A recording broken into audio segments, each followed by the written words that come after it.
There's a particular sound I always associate with this show, and it isn't the theme song. It's the sound of a lawnmower, a couple of gardens over on a warm afternoon, going back and forth, while nothing much happens and nobody seems in any rush to make anything happen. That's the whole feeling of it when you get down to it.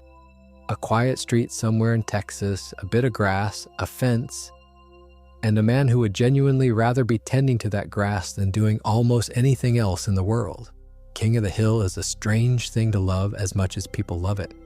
On paper, it shouldn't work at all. It's a cartoon where the main excitement, most weeks, is a man selling propane, worrying about his son, and standing in an alley with 3 of his mates drinking beer and saying "yup" to each other. There are no aliens. Nobody travels through time. The dog doesn't talk. And somehow that restraint is exactly the thing that makes it feel more real than almost any live-action show you could name. So tonight, I thought we'd just spend a while wandering around inside it. Not the episode so much, more the stuff underneath. How the whole thing got made in the first place, which is a much odder story than you'd think. The voices and the fact that a whole town's worth of people were played by a small handful of very clever performers. The near misses, the shows that almost happened, the little jokes hidden in the background that took years to make sense, and later on, the losses the show has quietly carried. In the strange, gentle way it came back after everyone had more or less made peace with it being gone. I'll be honest with you, this is the kind of show I could talk about for hours without really trying, so that's roughly what we're going to do. There's no big finish coming, no massive reveal I'm building up to. It's just a long, easy amble through a town called Arlen and the people who dreamed it up. If you drift off somewhere in the middle, that's completely fine. That's rather the point. You can pick it back up another night and you won't have missed some crucial twist, because there isn't one. It's more like a shelf of little stories you can take down one at a time.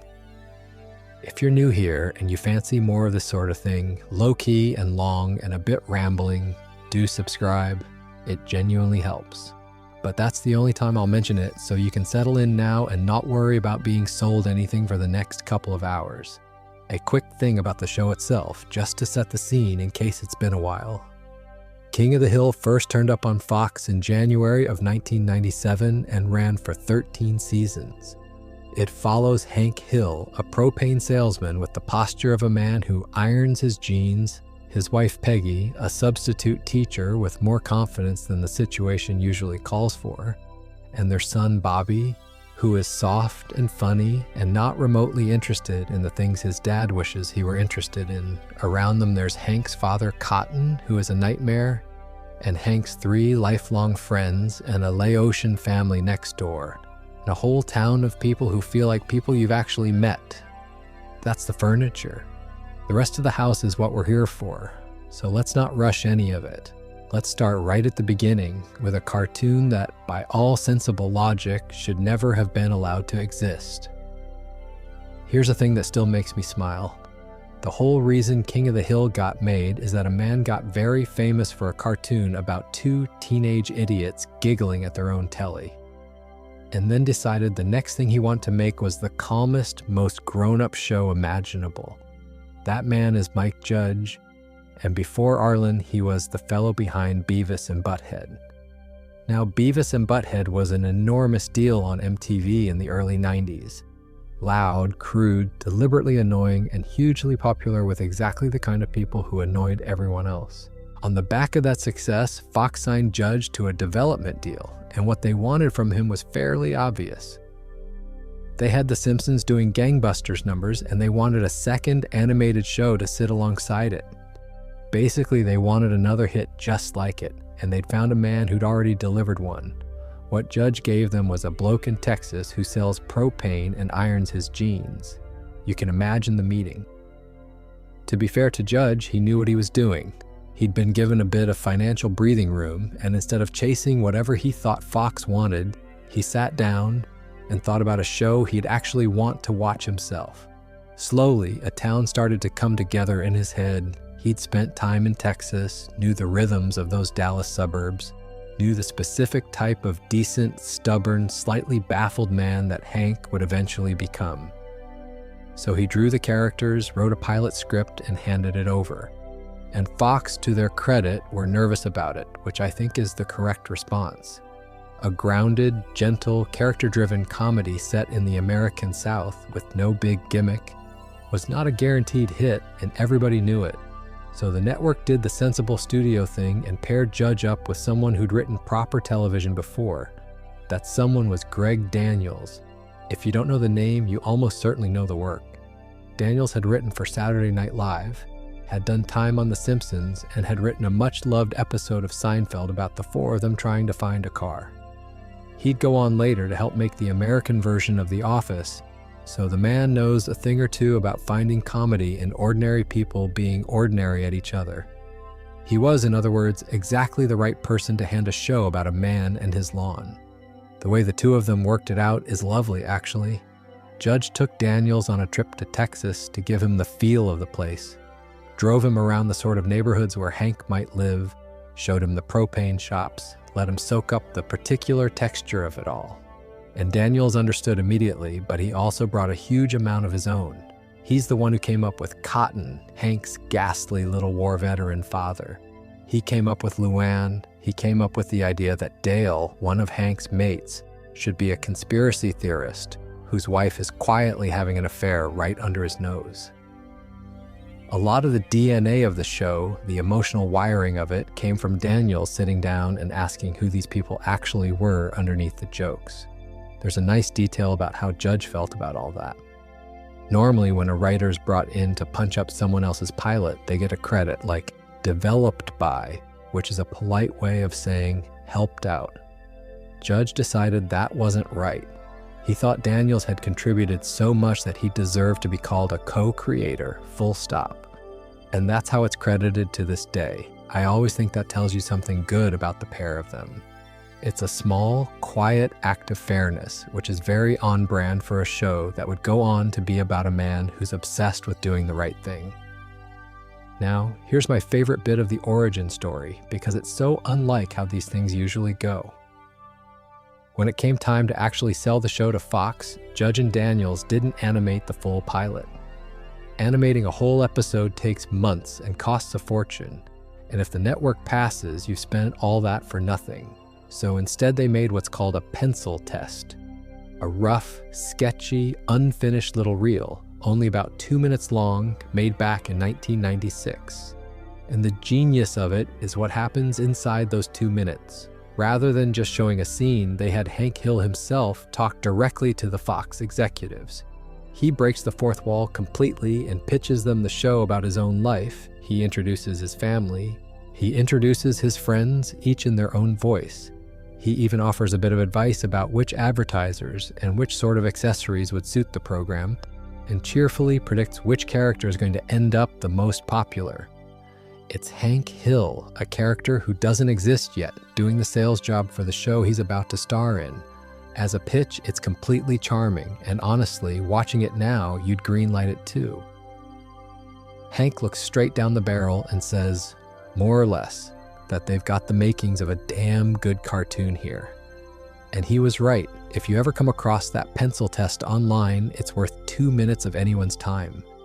It's a proper little time capsule, and the strangest part is how finished the characters already feel underneath the rough drawings. Hank sounds like Hank. Boomhauer already sounds like Boomhauer, which we'll get to, because that's a whole story of its own. There's another wrinkle in the pilot process I find genuinely funny. When Judge submitted the script and the drawings, he'd drawn and written Hank as a man of about 49, and a Fox executive rang him up with a note. The note was that Hank should be 32. Not for any character reason, it was because 32 was apparently the average age of the network's viewers, and somebody upstairs wanted the lead to match the audience. Judge has told this story a few times, and the way he tells it is great. He says he got all angry about it at first and then thought, well, hang on, it's just a drawing. So he sent back the exact same drawing, didn't change a single line of it, and just said, all right, he's 34, and that was that. Same grumpy propane man, now officially 15 years younger, everyone happy. There's one more change worth mentioning because it might be the most important one of the lot. In Judge's very first version, Hank was a lot closer to a character from Beavis and Butthead called Tom Anderson. Tom is the neighbor those two boys are forever tormenting, an old-fashioned, easily irritated fellow. And Hank basically started life as a version of him, which means the original Hank was more short-tempered, more ornery, a proper stick in the mud with the emphasis on stick. And Fox found him a bit unlikable. So during the rewrite, Daniels softened him, he kept the stubbornness, kept the old-fashioned streak, but he gave Hank that core of genuine decency underneath it all. The version we ended up with is a man who is rigid and awkward and doesn't know how to say, "I love you" to his own son, but who will absolutely do the right thing every single time, even when it costs him. That small adjustment from cranky neighbor to decent man who struggles to show it is the entire show. Everything sweet and human about King of the Hill flows out of that one decision to make Hank someone you root for, rather than someone you laugh at. Judge even floated the idea, early on in those meetings, of tying the show directly to Beavis and Butthead, making it a sort of spin-off, with Hank being Tom Anderson's son. Fox said no to that, which is probably for the best. It's funny to imagine, though, a whole universe where Arlen and that grubby MTV wasteland are officially the same place. Bits of Tom Anderson live on in Hank regardless, in the voice and the manner and the deep, weary decency of him. But the two shows went their separate ways, and King of the Hill became its own thing entirely. So that's how a show that shouldn't have existed came to exist. A cartoon guy fresh off a hit about idiots, deciding to make something quiet and kind instead. A network that wanted another Simpsons and got a Propane salesman. A writer brought in to help who ended up co-creating the whole world. And a 2-minute pencil sketch of a man pitching his own life so convincingly that everyone in the room said yes. Not a bad start for a show about a man who mostly just wants to be left alone to sell propane and propane accessories. Something I love about King of the Hill, and something you honestly might never notice unless you go looking, is how few people it took to fill up the whole town. Arlen feels crowded. It feels like a real place with a real population, dozens of distinct little characters wandering in and out. And a huge chunk of them are the same handful of actors quietly doing 3 or 4 voices each without you ever clocking it. The best example is Mike Judge himself. He voices Hank, obviously, that measured, careful drawl. But he also voices Boomhauer, the fast-talking one nobody can understand. 2 completely different men, opposite ends of the whole spectrum of human speech, both coming out of the same bloke. And he flips between them in scenes together like it's nothing. Then there's Toby Huss, who is a bit of a secret weapon on this show. Huss voices Cotton, Hank's horrible little father, that raspy bark. He also voices Con, the Hill's next-door neighbor, and Joe Jack, one of Hank's colleagues at the propane shop.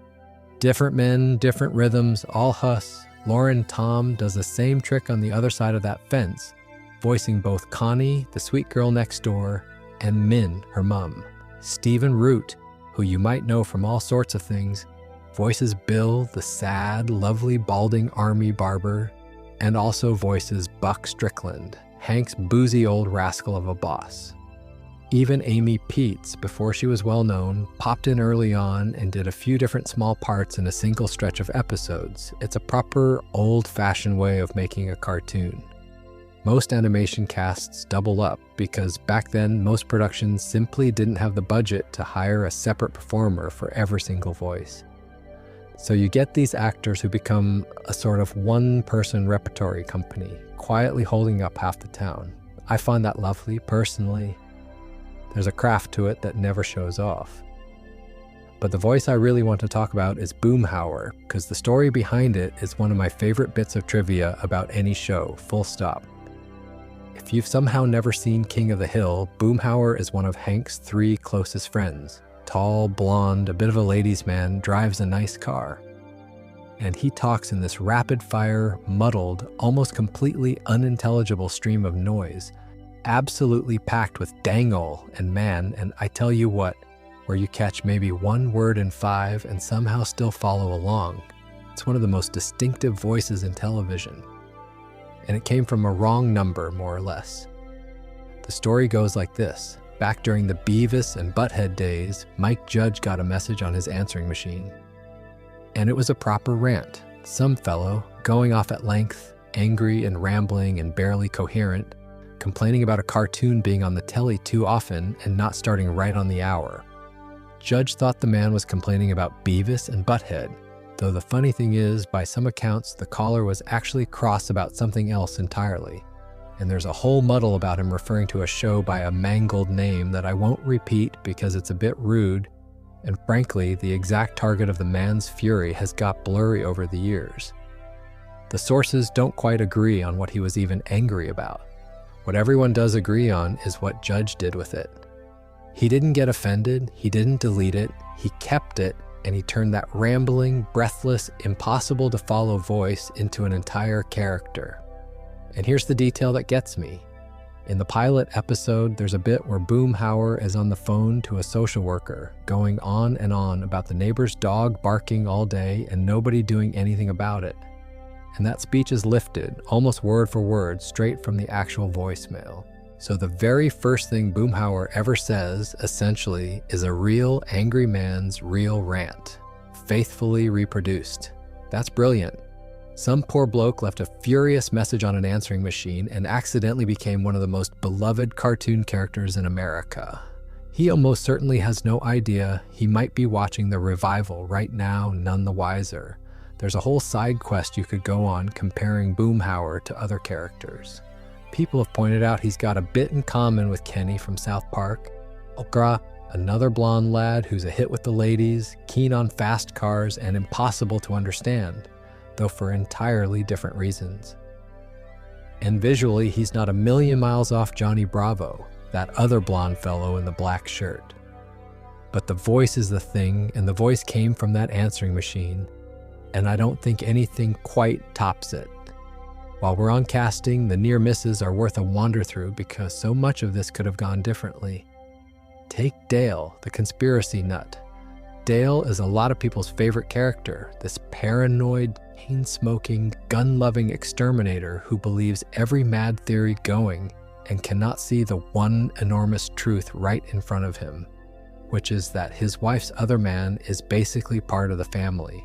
Well, the role of Dale was originally offered to the actor Daniel Stern, who you'd know from all sorts of films. Stern turned it down, apparently over a disagreement about money. Stephen Root, who ended up as Bill, actually auditioned for Dale too, and later said it just didn't feel right to him. So the part went instead to Johnny Hardwick. And the way Hardwick got it is a good one. He wasn't a famous actor, he was doing stand-up, and Greg Daniels happened to catch him one night at the Laugh Factory in Los Angeles doing a bit about his own Texan father. Daniels heard that voice, that specific dry Texan crackle, and thought, that's Dale. Hardwick got the part off the back of a comedy set about his dad. He'd go on to write for the show as well, not just voice one of its most iconic characters. We'll come back to Hardwick later, because his story has a sad chapter to it, but for now, I just love that Dale exists, because a writer wandered into a comedy club on the right night. A couple of other lovely casting facts while we're here. Hank's mother, Tilly, was originally voiced by Tammy Wynette, the actual country music legend. And the female minister at the family's church made her debut voiced by none other than Mary Tyler Moore. So even in the small supporting roles, the show was quietly pulling in enormous talent and then hiding it right there in the background, which is a very king of the hill way to do things. And here's a small one to finish on, because it delights me. Boomhauer, for all his mangled everyday speech, sings perfectly clearly. There's an episode where he sings bluegrass, and every word is crisp and lovely, and it turns out his singing voice was provided by Vince Gill, the country star. So the most incomprehensible man in Arlen has buried inside him a beautiful, clear singing voice on loan from a Grammy winner. That's the kind of detail that makes me really fond of this show. Nobody had to do that. They just did because it was funny and sweet and a bit clever, and then tucked it away where hardly anyone would ever notice. One of the reasons Arlen feels like somewhere you could actually drive to is that, in a funny way, you almost can. The town is made up, but it's stitched together out of real places, real habits, real bits of Texas that the people making the show knew intimately. And the more you know about all that, the more the whole thing sort of glows with little private jokes. Arlen was based mainly on Richardson, a suburb of Dallas, with a good bit of Garland mixed in as well, which is where Mike Judge had actually lived. In an early interview, before the show even aired, he described the setting as a town like Humble, which is a real place near Houston, so clearly the exact geography floated around a bit in his head before it landed. But the feel of it, the sun-baked streets and the ranch houses and the general texture, that's Richardson. And here's a detail I really like. Those Dallas suburbs from the 50s often had alleys running right behind the houses. Not a glamorous fact, I grant you, but it matters because it's the reason Hank and his mates have somewhere to stand. That whole ritual of the four of them lined up in the alley, beer in hand, saying, "Yep," and "mm-hmm" at each other while the sun goes down. That only works because that's genuinely how those neighborhoods are laid out. The show didn't invent a place for men to stand around drinking. It just noticed one that already existed and built a friendship out of it. I think that's rather beautiful, in a low-key way. The writers took the accuracy seriously too, because most of them were based in Los Angeles and didn't know small-town Texas from a hole in the ground. The production ran actual research trips down to Texas so the staff could soak the place up. Greg Daniels also had them all read a book to get inside Hank's head. It was a 90s bestseller called The Death of Common Sense, an argument about how rules and bureaucracy and box ticking are slowly strangling ordinary people's ability to just use their own good judgment. And you can feel that book all over the series. Half of Hank's storylines are basically him, a decent man with a working brain running head first into some bit of nonsense from a jobsworth who stopped thinking. That's not an accident, that was the assigned reading. Time magazine, years later, called the show the most acutely observed realistic sitcom about regional American life there was, full stop. And that came from all this care. The show sees the detail of modern America, they said, like an electron microscope, which is a big claim for a cartoon where a man's biggest emotional journey some weeks is a lawnmower engine. But it's earned. Now, once you know the show is built out of real Texas, the naming jokes start jumping out at you, and they're wonderful. Take Luann, Hank's niece. Her full name is Luann Platter, and that comes straight off a menu. There's a Texas cafeteria chain called Luby's, and one of the things you could order there was the Luann Platter, an entree, a side, and a roll, a proper little value meal. So Peggy's niece is named after a lunch special. And it goes further because the show also has its own version of Luby's that the characters eat at, called Lulies, which is a nod to the nod. Best part is, the real Luby's absolutely loved it. In 2010, they dressed a model up as Luann and had her turn up at some of their locations. That's the sort of relationship a show earns when it clearly loves the thing it's teasing. The dog is a good one as well. Hank's beloved bloodhound is called Lady Bird, which is a reference to Lady Bird Johnson, the Texas-born former First Lady. And within the show, they took it a step further and gave the dog a bit of tall-tale ancestry. The idea being that she's descended from the bloodhound that tracked down the man who assassinated Martin Luther King. A hound with a proper Southern pedigree, in other words. It's a daft, throwaway bit of lore, but it's exactly the flavor of the thing.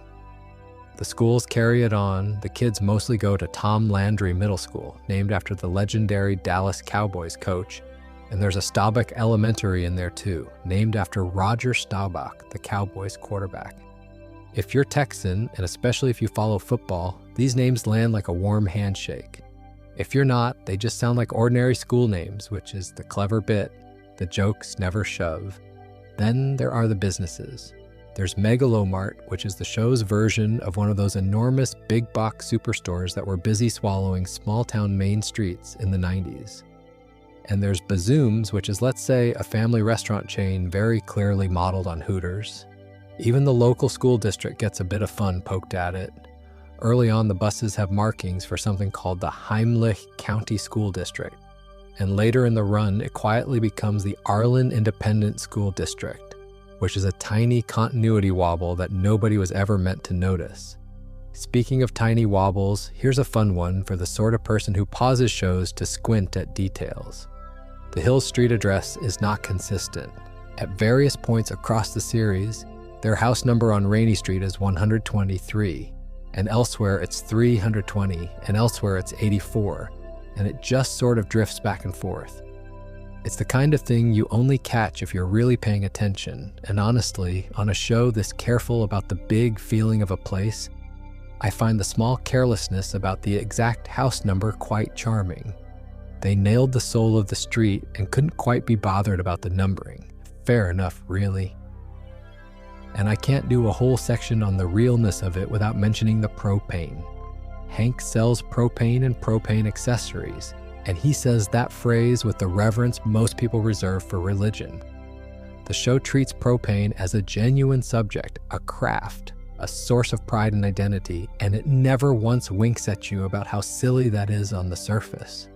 That total commitment is why it works. Hank isn't a joke about a boring man with a boring job. He's a man who has found real meaning and dignity in doing an ordinary thing extremely well, and the show respects that completely. There's a whole philosophy tucked in there if you want to go looking about the quiet worth of a job done properly. That's the thing that ties this entire section together, really. Everywhere you look, King of the Hill took something real and ordinary, a menu item, a suburb, a superstore, a coaching legend, a fuel, and treated it with just enough affection and accuracy that the whole invented town ends up feeling more solid than places that actually exist. Sort of like how you can remember a specific summer from your childhood in more detail than you can remember last Tuesday. The care is what makes it real, and King of the Hill cared about the boring stuff more than almost anything else on television. For a show that prided itself on being about ordinary people doing ordinary things, King of the Hill had an absolutely ludicrous number of famous people wander through it. And what I love is that they almost never use the fame the obvious way. Nobody showed up to play the celebrity. They showed up to play a sad little side character or a total weirdo. And half the time you'd never know it was them unless someone told you. Let me start with my favorite, because he's the one who kept coming back. Chuck Mangione, the jazz musician, played a fictionalized version of himself. If you don't know Mangione, he's the flugelhorn player behind that instantly recognizable tune, Feel So Good. And the joke the show ran with is that this world-famous musician has somehow ended up as the celebrity spokesman for Megalomart, the big box store. So there's Chuck Mangione in his hat, cradling his flugelhorn, hanging around Arlen with an unhealthy attachment to the thing, occasionally breaking into that one riff. He first turned up early in the first season and then just sort of kept popping up around town for years. It's a running gag that never wore out its welcome, at least for me. There's something perfect about a jazz legend being weirdly, quietly stranded in suburban Texas doing supermarket promotions. Then there's the episode that still makes people do a double take when they hear the cast. Renee Zellweger, the Oscar winner, voiced a character called Tammy Duvall, a sweet, down-on-her-luck woman the Hills take in, who turns out to be a sex worker, and her boss, a flashy pimp called Alabaster Jones, was voiced by Snoop Dogg on King of the Hill. The gag partly works because Alabaster is drawn as this skinny fellow, and out comes that unmistakable voice, and the mismatch is very funny. Two enormous names playing about as far from their public image as you could ask, in an episode about a propane salesman accidentally getting mixed up in something he doesn't remotely understand. That's the show all over. It'll cast the biggest star it can find and then bury them in a story about Hank being decent to a stranger. Alan Rickman turned up too, which I only found out fairly recently and have not fully recovered from. He played a Renaissance fair king, a pompous, controlling man who gets a bit too into the medieval role play, especially the old-fashioned attitudes about women, much to Peggy's fury. And Rickman being Rickman, he plays it with all that grand, nasal, theatrical menace, right up until Peggy beats him. And the whole act collapses, and his real Texas drawl comes wailing out. Getting one of the great screen voices to do a snooty English king who's secretly a Texan is exactly the sort of clever little trick this show loved. The list of proper heavyweight actors who did tiny parts is genuinely daft. Meryl Streep, one of the most nominated performers in the history of the Oscars, showed up to voice Bill's Aunt Esme, the stern matriarch of his family, in an episode where poor Bill gets tangled up with a set of widowed cousins. Those cousins, by the way, were voiced by the Dixie Chicks, so you've got Meryl Streep and a chart-topping country group all crammed into one story about lonely Bill and his family fortune. It's absurd and it's wonderful. Matthew McConaughey brought all his swagger to a smarmy concert promoter. Johnny Depp turned up as a manipulative yoga guru who gets his hooks into Hank when Hank's back gives out. Kathy Bates was in it, Betty White was in it. Reese Witherspoon voiced a high school student who became Bobby's love interest. Sarah Michelle Gellar, right in the middle of being Buffy, played Bobby's vegetarian girlfriend, which caused Hank no end of quiet suffering. And here's a lovely bit of real-life crossover. Brad Pitt and Jennifer Aniston were married at the time, and they both did the show in separate episodes. Pitt voiced Boomhauer's younger brother, a character called Patch. Aniston voiced a biker called Pepperoni Sue, two of the most famous faces on the planet, and the show used them for a mumbling brother and a lady on a motorbike. You couldn't buy that kind of casual confidence. The musicians got in on it too and often played themselves, which is always my favorite version. The Texas rock band ZZ Top appeared as themselves, with the twist that their bassist, Dusty Hill, was written in as Hank's actual cousin, which leads to a very sour family reunion involving a reality TV crew. Randy Travis, the country star, played a pompous, thieving version of himself who nicks Peggy's lyrics in an episode absolutely stuffed with country singers popping up to gently make fun of themselves. George Foreman was in it, as himself. Kelly Clarkson turned up inside Bobby's imagination. Even Ann Richards, who was an actual former governor of Texas, voiced herself. When you can get a real governor to do a cameo, you know the show has become a genuine part of the culture it's set in. There's a stat that gets thrown around that at least 5 Academy Award winners lent their voices to this cartoon over the years, which, when you sit with it, is a slightly mad thing to be true of a show about a man and his propane. But it makes sense when you think about why they'd say yes. Doing a King of the Hill voice was low stakes and fun. You didn't have to be glamorous. You got to disappear into some strange little person for 20 minutes and be part of something people genuinely loved. I imagine it was a lovely break from the pressure of being famous. And that really is the quiet joke underneath this whole part of the show's history. Here's this program that spent 13 years arguing gently that ordinary people and ordinary lives are worth paying attention to. And to make that argument, it quietly assembled one of the most starry guest casts in television, and then hid every last one of them inside the ordinary. Snoop Dogg as a pimp from Oklahoma, Meryl Streep as somebody's aunt, Patrick Stewart at a Renaissance fair, a jazz legend doing radio adverts, all of them turning up in Arlen, putting the fame down at the door, and just becoming another face in a town that felt more real than most of the places any of them were actually famous in. I think that's rather the nicest thing you can say about it. Bobby Hill is, for my money, one of the great cartoon children, and part of why he works is a lovely bit of casting you might not expect.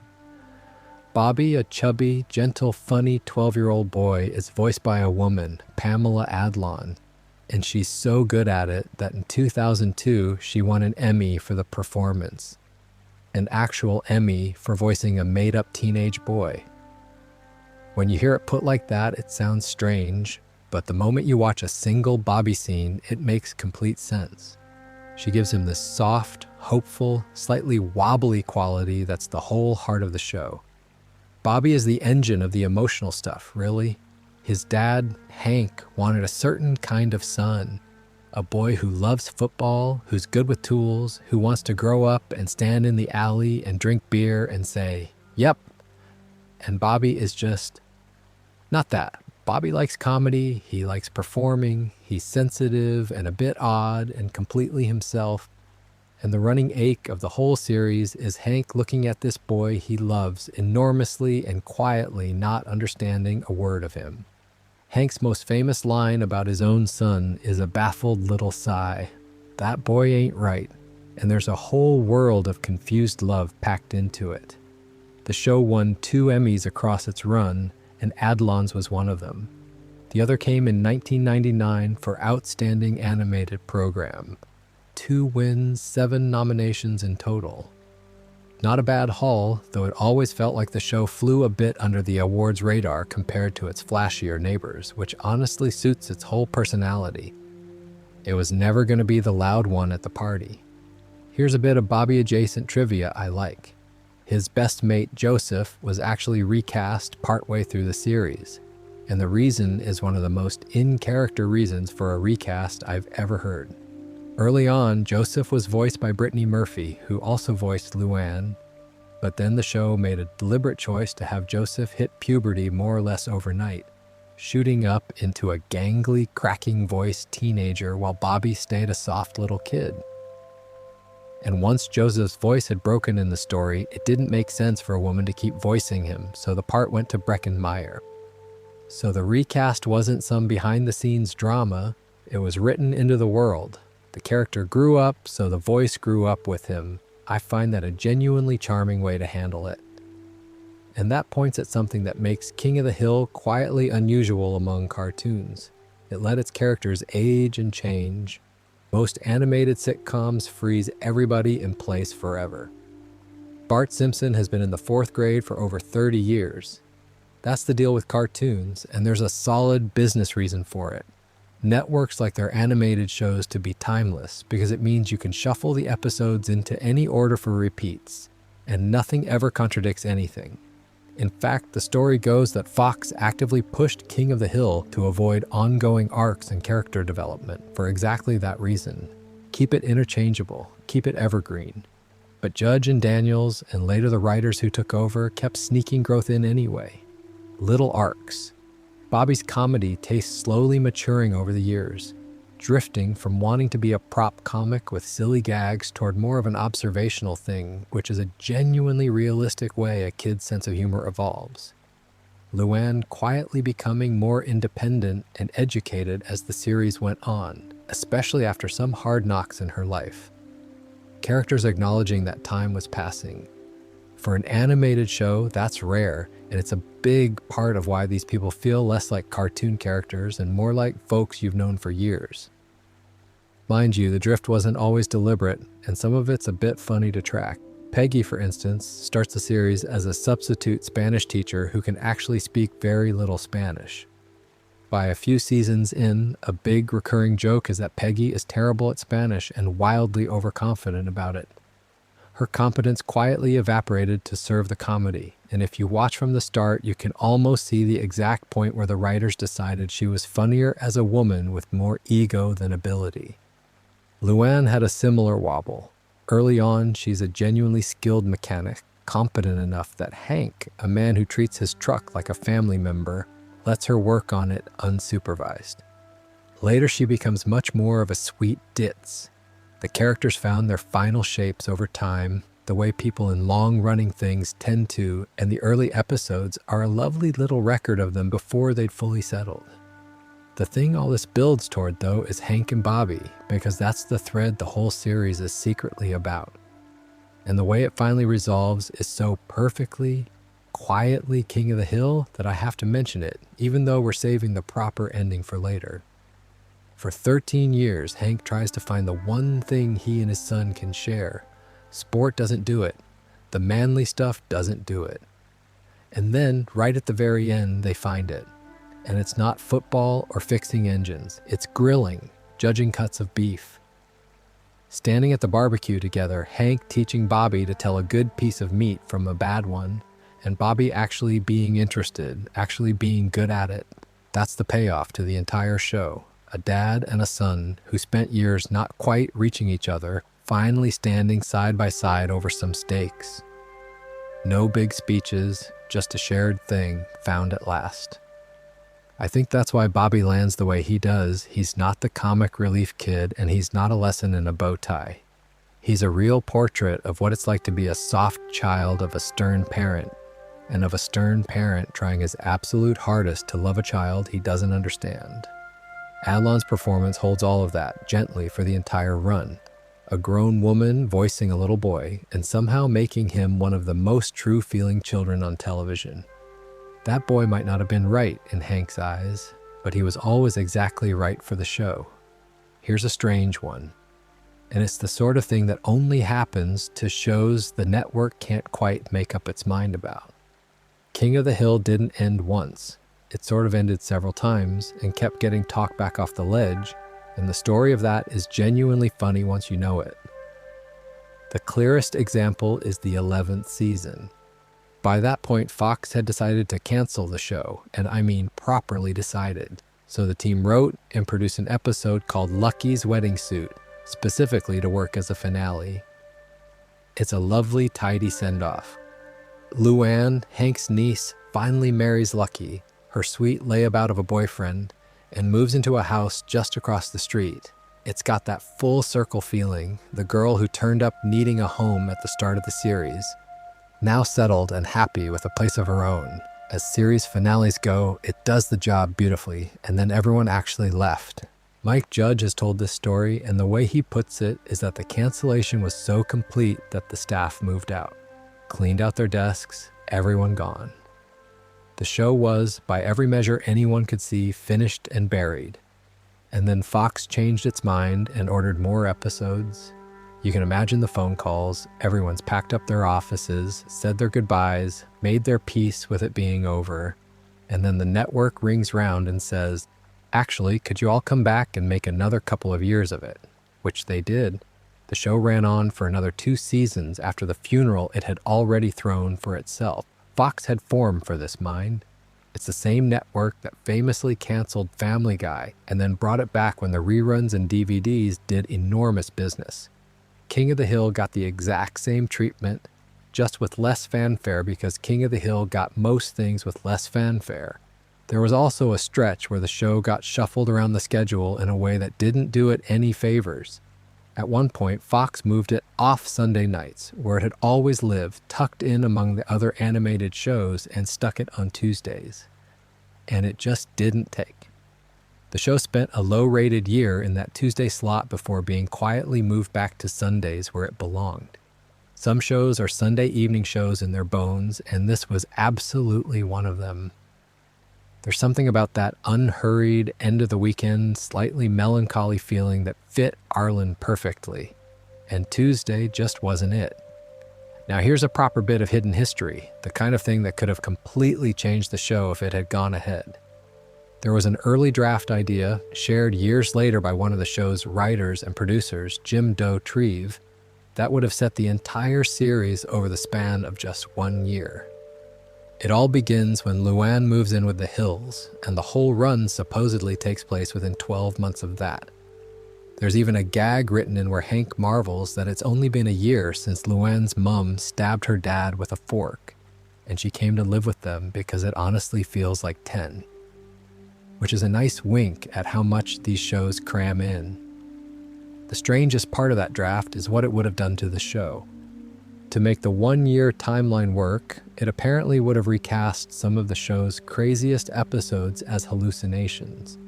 There are a couple of genuinely out-there episodes in the run. One where it's revealed Hank was born in New York because his awful dad went there to try to assassinate Fidel Castro at a Yankees game, and one where Bill ends up stealing a tank from an army base. In this alternate version, that stuff wouldn't have really happened. It would have been imagined. Can you picture it? A King of the Hill where half the memorable madness is retconned into a daydream. I'm quite glad they didn't. Part of the charm is that the tank thing just happened and nobody dwells on it. While we're in the land of shows that never were, there's the spin-off. King of the Hill had this enormous cast of side characters and ran for over a decade, and somehow it never spawned a single spin-off, which is genuinely unusual for a hit that size. But it came close. In the early 2000s, Fox actually ordered a pilot for a live-action spin-off called Monsignor Martinez. If you watch the show, you'll get this immediately. Peggy and various other characters are big fans of a Spanish-language soap opera about a gun-toting avenging priest called Monsignor Martinez, who dispatches his enemies and then delivers his catchphrase, "Vaya con Dios," which means "go with God." It's a recurring joke, this ridiculous, violent telenovela the characters love. And Fox thought, why not make it real? So the character's creator, Jim Dotrieve, wrote a live-action pilot, Mike Judd directed it, and a Peruvian-American actor played the trigger-happy priest at the center of it. The official description of the thing was, and I'm barely paraphrasing, a macho renegade priest teaming up with a young stockbroker and an ex-nun to destroy the drug dealer who murdered his favorite altar boy. Which is magnificent. It never got picked up. By one account, the network got cold feet about airing a show in which a priest goes around shooting people, which, fair enough, you can see how that meeting went. So Monsignor Martinez stayed exactly where he belonged, a beloved fake soap opera glimpsed on the Hill's telly, never quite escaping into a show of his own. Part of me wishes it had happened, just to have existed. Most of me thinks it's funnier as the thing that got away. As for how it all genuinely ended, we'll come to the actual last episode properly later on, because the way Judge chose to wrap it up says a lot about him. But I'll say this much here. When the real finale came in May of 2010, Judge deliberately kept it small. No enormous emotional fireworks, no big grand statement. He was a fan of old-fashioned television, the sort of classic shows that used to just quietly stop without making a fuss about it. And that's the send-off he wanted, a little wave goodbye rather than a marching band. And even that couldn't end cleanly because this is King of the Hill, the show that could never quite manage a tidy exit.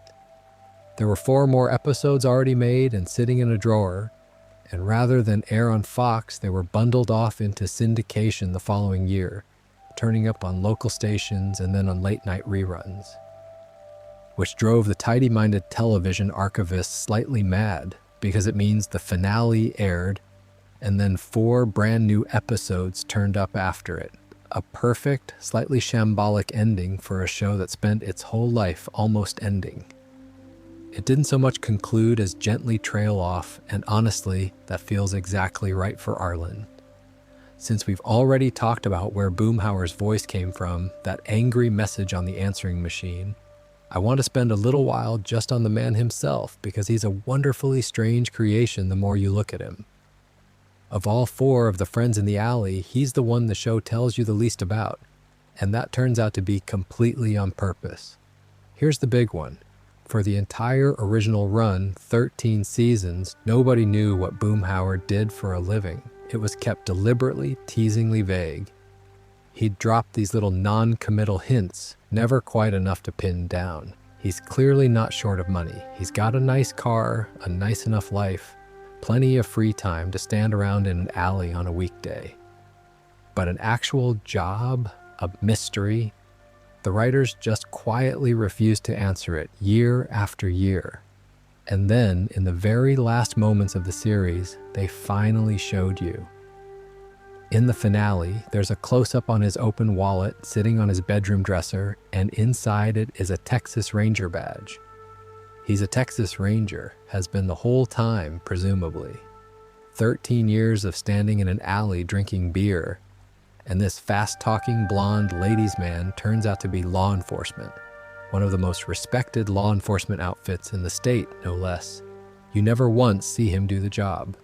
There's no big reveal scene, no dramatic music, just a badge and a wallet glimpsed at the end, answering a question the show had dangled for over a decade. I love that they saved it for the finale and then delivered it that quietly. It's the perfect Boomhauer answer, which is to say, an answer that only makes him more of a puzzle. His actual speech is a source of endless little jokes, and there's one that I think is the funniest of them. There's a moment in the show that reveals Boomhauer thinks he's the one speaking clearly. In his own head, he talks perfectly normally, and it's everyone else who's got the strange accent. When he hears other people, they sound to him the way he sounds to us, which recontextualizes the whole character if you let it. He's not the odd one out in his own mind. He's a perfectly reasonable man surrounded by mumblers. It's genetic, too. His grandmother talks the way he does, his brother talks the way he does, the whole Boomhauer clan comes out sounding like an auctioneer reading a shopping list underwater. So from his point of view, his family are the normal ones, and the rest of Arlen has a speech impediment. There's a lovely Easter egg tucked right back at the start, connected to how he was born. That 2-minute pencil test we talked about, the one they used to pitch the show, has Boomhauer in it, and his lines there are essentially that original rant that inspired him. So his very first appearance, before the show even existed, before Fox had said yes, is him doing the thing that created him. And that detail wouldn't fully click for fans until years and years later, once the story of the answering machine got out. The joke was sitting there in the pitch tape the whole time, waiting for people to understand it. That's a properly patient bit of comedy. Then there's just the pile of small, daft trivia that's accumulated around him over the years, and I find all of it delightful. He takes pride in his appearance, a nice little vanity for a man who fancies himself a heartthrob. He's missing a pinky toe, which comes up in passing and is never really explained. It's revealed at one point that he's actually known Peggy for longer than Hank has, with the strong implication that Boomhauer might have been the one who introduced the two of them, though the show never bothers to spell it out. He drives a classic old Dodge, and back in high school he had a beloved Mustang he'd named. He's a genuinely skilled painter, and he can sing beautifully in that clear voice we mentioned earlier that's nothing like his talking voice at all. He's this odd little bundle of hidden depths, a man who seems shallow and turns out, on inspection, to be quietly the most competent and well-rounded of the whole group. There's a running observation that out of all Hank's friends, Boomhauer is actually the one who gives the best advice, which is a genuinely funny idea when you think about it. Dale is too paranoid and gives you conspiracy nonsense. Bill's advice tends to make everything worse. And then there's Boomhauer, the one nobody can understand, who is secretly the wisest of the lot. His good advice just comes out in that torrent of dang ol' and man, so half the time it sails right past everyone. The truth teller of the group is the one character literally engineered to be unintelligible. I think that's a lovely little bit of writing, whether or not it was fully intended from the start. He turns up in every single episode, never sitting one out, or having no part at all. For a character that constant, being the only main character to appear in every episode stands out to the sort of people who keep track of these things. What I like most about Boomhauer in the end is that he's the show's whole personality in miniature. On the surface, he's a joke, the guy you can't understand, an easy gag. But underneath, he's careful and kind and full of quiet, hidden decency. And the more time you spend with him, the more you realize the surface was hiding something worth knowing all along. That's Arlen. That's the whole town. A place that looks, at a glance, like it's about nothing and turns out to be about almost everything if you slow down enough to hear it properly. Which, funnily enough, is a bit tricky to do with Boomhauer specifically. But you get there in the end. Since we spent a while with Boomhauer, it only feels fair to give the same treatment to Dale, because Dale Gribble might be the most beloved character in the whole show. And he's certainly the strangest little bundle of contradictions. He's a conspiracy theorist, a gun enthusiast, a chain smoker, and a man who is absolutely convinced the government is watching his every move. And the show gets an enormous amount of gentle mileage out of one glorious irony, which I'll get to, because it's the best joke the series ever built, and then quietly maintained for years. First, the surface of him. Dale runs a pest control business, going around exterminating bugs, usually while wearing sunglasses and a cap, usually while explaining some elaborate theory about fluoride or the moon or whatever's got him worked up that week. He operates under an alias half the time, calling himself Rusty Shackelford, which is a name he pinched from a real kid he went to school with, on the theory that using a dead man's identity keeps the authorities off his trail. The fact that the real Rusty Shackelford is very much alive and occasionally turns up never seems to trouble Dale in the slightest. That's very him. The facts are always slightly in the way of the theory. He's also got a signature move that fans adore, which is the pocket sand. When Dale feels cornered or threatened, he flings a handful of sand from his pocket into his opponent's eyes and legs it, usually with a triumphant cry. It's such a specific, ridiculous, cowardly little tactic that it's become one of the most quoted things from the entire show. Dale is not a brave man when you get right down to it. He talks a very big game about being ready for the government to come kick down his door, and then his actual crisis response is to throw dirt and run. I find that a very honest bit of character writing, personally. A lot of people who are loudest about their readiness for the apocalypse would, in practice, absolutely just throw sand and flee. Now, here's the great tragic joke at the center of Dale. And I have to tread a little carefully because if you somehow don't know it, it's a genuinely lovely thing to discover. Dale is married to a woman called Nancy, a local TV weather presenter. And for years, Nancy has been carrying on an affair with a man called John Redcorn, a Native American healer who comes around to treat her chronic headaches. Everyone in Arlen knows. Hank knows. Peggy knows. The whole street knows. The only person who has absolutely no idea is Dale himself, the man who sees a conspiracy in every shadow, who trusts no one and suspects everyone, is completely blind to the enormous, obvious thing happening in his own home. And it goes deeper than the affair because Dale and Nancy's son, Joseph, is not actually Dale's biological son. Joseph is John Redcorn's boy. You can see it plain as day, especially as Joseph gets older and starts to look nothing like Dale and everything like Redcorn. And Dale, the conspiracy expert, never once clocks it. He loves that boy with his whole heart, is a genuinely devoted and loving father to him, and never suspects for a second that Joseph isn't his. There's something almost unbearably sweet buried under the comedy of it. The joke is that Dale is oblivious. The heart of it is that Dale's love for his family is total and real, and it doesn't depend on the biology he's too distracted to notice. The show never punishes him with the truth. It just lets him keep loving his wife and his son happily in the dark, and there's a strange tenderness in that choice.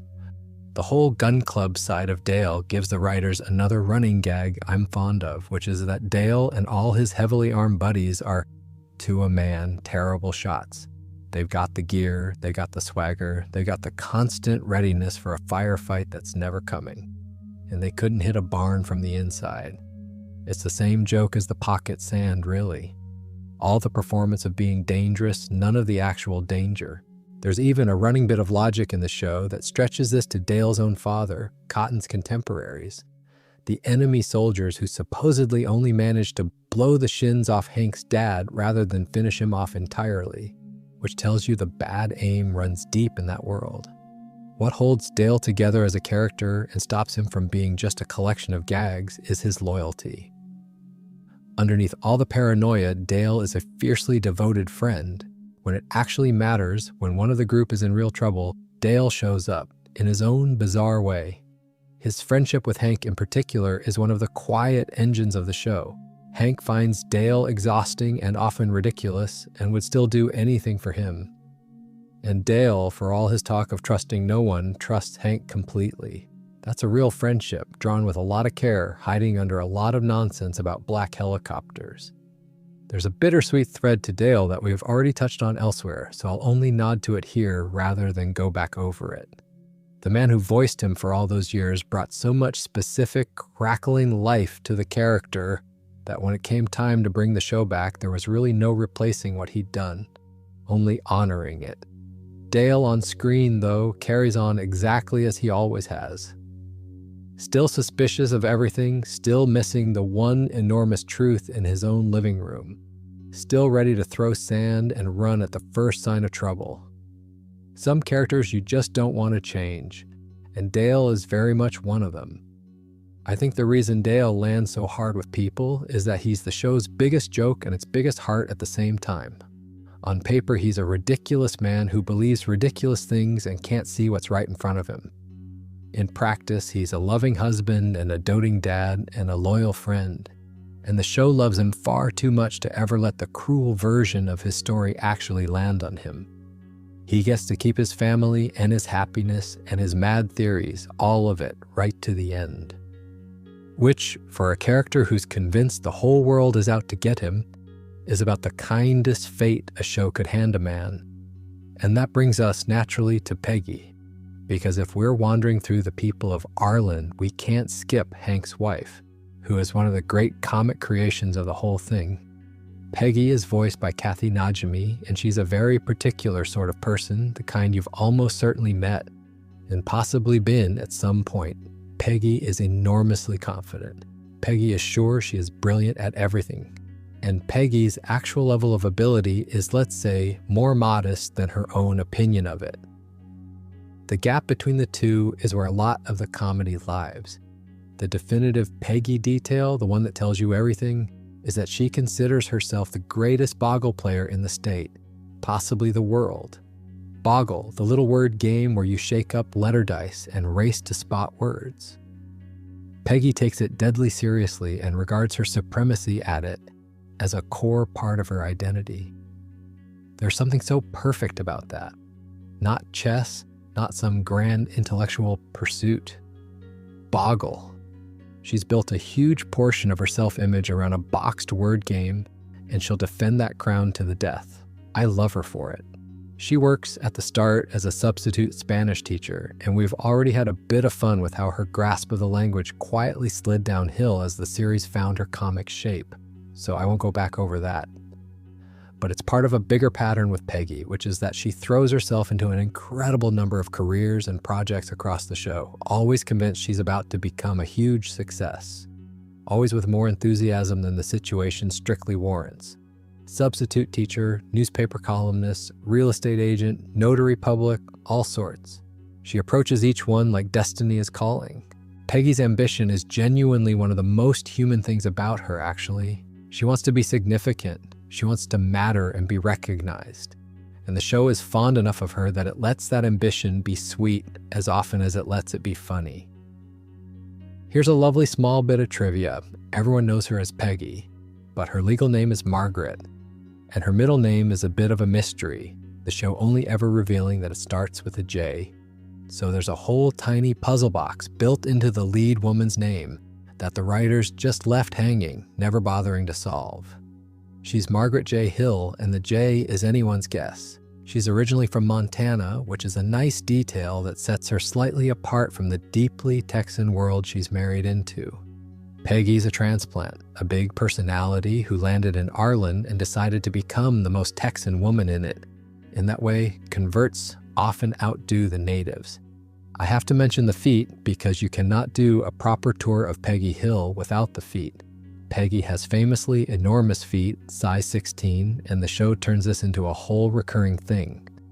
There's an entire episode built around Peggy's feet being discovered by, of all things, a foot modeling and fetish operation, and Peggy, being Peggy, completely fails to understand what's actually going on and just revels in finally being appreciated for something. It's the ideal Peggy plot, honestly.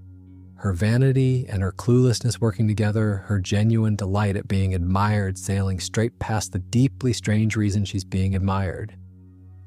And there's real sweetness in how Hank handles it. Because for all that these two are an odd match on paper, Hank loves Peggy completely, feet and ego and boggle obsession and all. That marriage is worth sitting with for a moment because it's quietly one of the best marriages on television. Hank and Peggy are not a glamorous couple. They're not especially romantic in any obvious way. He's buttoned up and emotionally constipated. She's loud and self-regarding. And underneath all of it, they are absolutely devoted to each other. The show, over its whole run, treats their marriage as fundamentally solid and loving, which is a rarer thing on telly than it should be. So many sitcoms run on the couple being miserable and sniping. King of the Hill runs on the couple genuinely liking each other even when they drive each other up the wall. Hank thinks Peggy is wonderful. He's just constitutionally incapable of gushing about it. And Peggy knows she's wonderful, so it all balances out. The show even put their marriage through a genuinely serious test at one point in a way that surprised me the first time I came across it. There's a whole arc across a chunk of the series about Hank and Peggy trying to have a second child. And then that thread runs into something properly heavy, a skydiving accident that leaves Peggy badly hurt and facing a long, painful recovery. For a slice-of-life comedy about propane and lawn care, that's a real gut punch, and it's handled with a lot more weight than you'd expect. It's another example of the show quietly refusing to be as small as it looks. It was perfectly willing to put its characters through something that actually mattered and to let the recovery take real time and to let it change them a bit. What I appreciate most about Peggy in the end is that the show never lets her be a punchline and nothing more. It would be so easy to write her as just the overconfident wife who's wrong about everything, the butt of the joke. And she is often wrong and often overconfident and often the butt of the joke. But she's also brave and loyal and a genuinely loving mother to Bobby and a genuinely good partner to Hank. And she has this unkillable belief in herself that, however misplaced it sometimes is also kind of magnificent. The world could do with a bit more of Peggy's certainty that she's brilliant at Boggle. She goes through life absolutely sure she's the best, and honestly, there are worse ways to go through life. I'd take Peggy's confidence over most people's doubt any day of the week. Now, since we're on the topic of the Hills, we have to talk about Cotton because Hank's father is one of the show's boldest creations and frankly, one of its most appalling. Cotton is a tiny, furious, foul-mouthed World War II veteran who is rude to absolutely everyone, endlessly cruel to his own son, and wildly inappropriate in essentially every situation. And somehow the show makes him a character you can't look away from, which is a real writing trick. The signature Cotton fact, the thing every fan knows, is that he has no shins. His legs end at the knee, more or less, and he walks around on what he cheerfully calls his nubs. The story he tells is that he lost his shins in the war, in the Pacific, fighting the Japanese. And the way he tells it, endlessly, is that he single-handedly killed 50 men. 50 men. That number comes up constantly. Cotton killed 50 men and lost his shins doing it. And he will remind you of both facts whether you asked or not. Nobody quite knows if the 50 men is true, partly because the story changes wildly every time he tells it, with him somehow getting from Japan to Germany and back in the space of an afternoon. So the great war hero at the center of his own legend might be embellishing just a touch. But the shins are real, and he's very proud of them. Here's what's clever about Cotton and why he isn't just an unbearable old monster to sit through. His awfulness casts a very long shadow over Hank, and that shadow explains an enormous amount about the kind of man Hank became. Hank cannot say, "I love you." Hank struggles to show tenderness.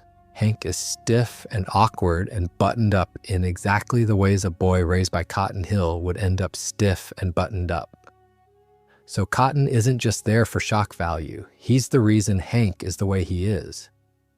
When you watch Hank fumble his way toward connecting with Bobby, part of what you're watching is a man trying not to be his own father, trying to give his son something Cotton never gave him. That's a proper piece of storytelling, hidden inside a character who mostly just yells and insults people. Cotton's love life is its own saga.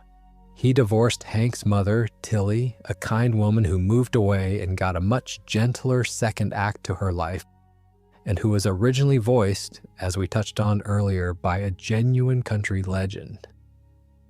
And then Cotton, well into old age, married a woman young enough to be Hank's peer called Dee Dee, and the two of them had a baby. And here's where Cotton reveals the full depth of his awfulness toward Hank, because he named that new baby son GH, and GH, it's eventually revealed, stands for Good Hank. He named his second son Good Hank as a running insult to his first son. That is a breathtakingly cruel thing to do. And the show plays it for dark comedy, but it lands because it's the culmination of a lifetime of Cotton making Hank feel like a disappointment. A baby named specifically to be the do-over. It's genuinely a bit brutal. And the family tree gets more tangled still because Cotton, during his time in the Pacific, also fathered a son in Japan. So Hank has a Japanese half-brother, Junichiro, who turns up in a later episode, and the two of them meet and try to make sense of being related. It's one of those storylines that sounds completely bonkers when you describe it. Hank Hill has a secret Japanese half-brother, and then plays out with a surprising amount of warmth and heart, which is the show's whole trick in miniature. This is also where we can properly deal with one of the maddest bits of Hill family lore, the story of where Hank was actually born. Because Hank, this most Texan of Texans, this man who bleeds Lone Star pride, was not born in Texas at all. He was born in New York City. And the reason is pure Cotton.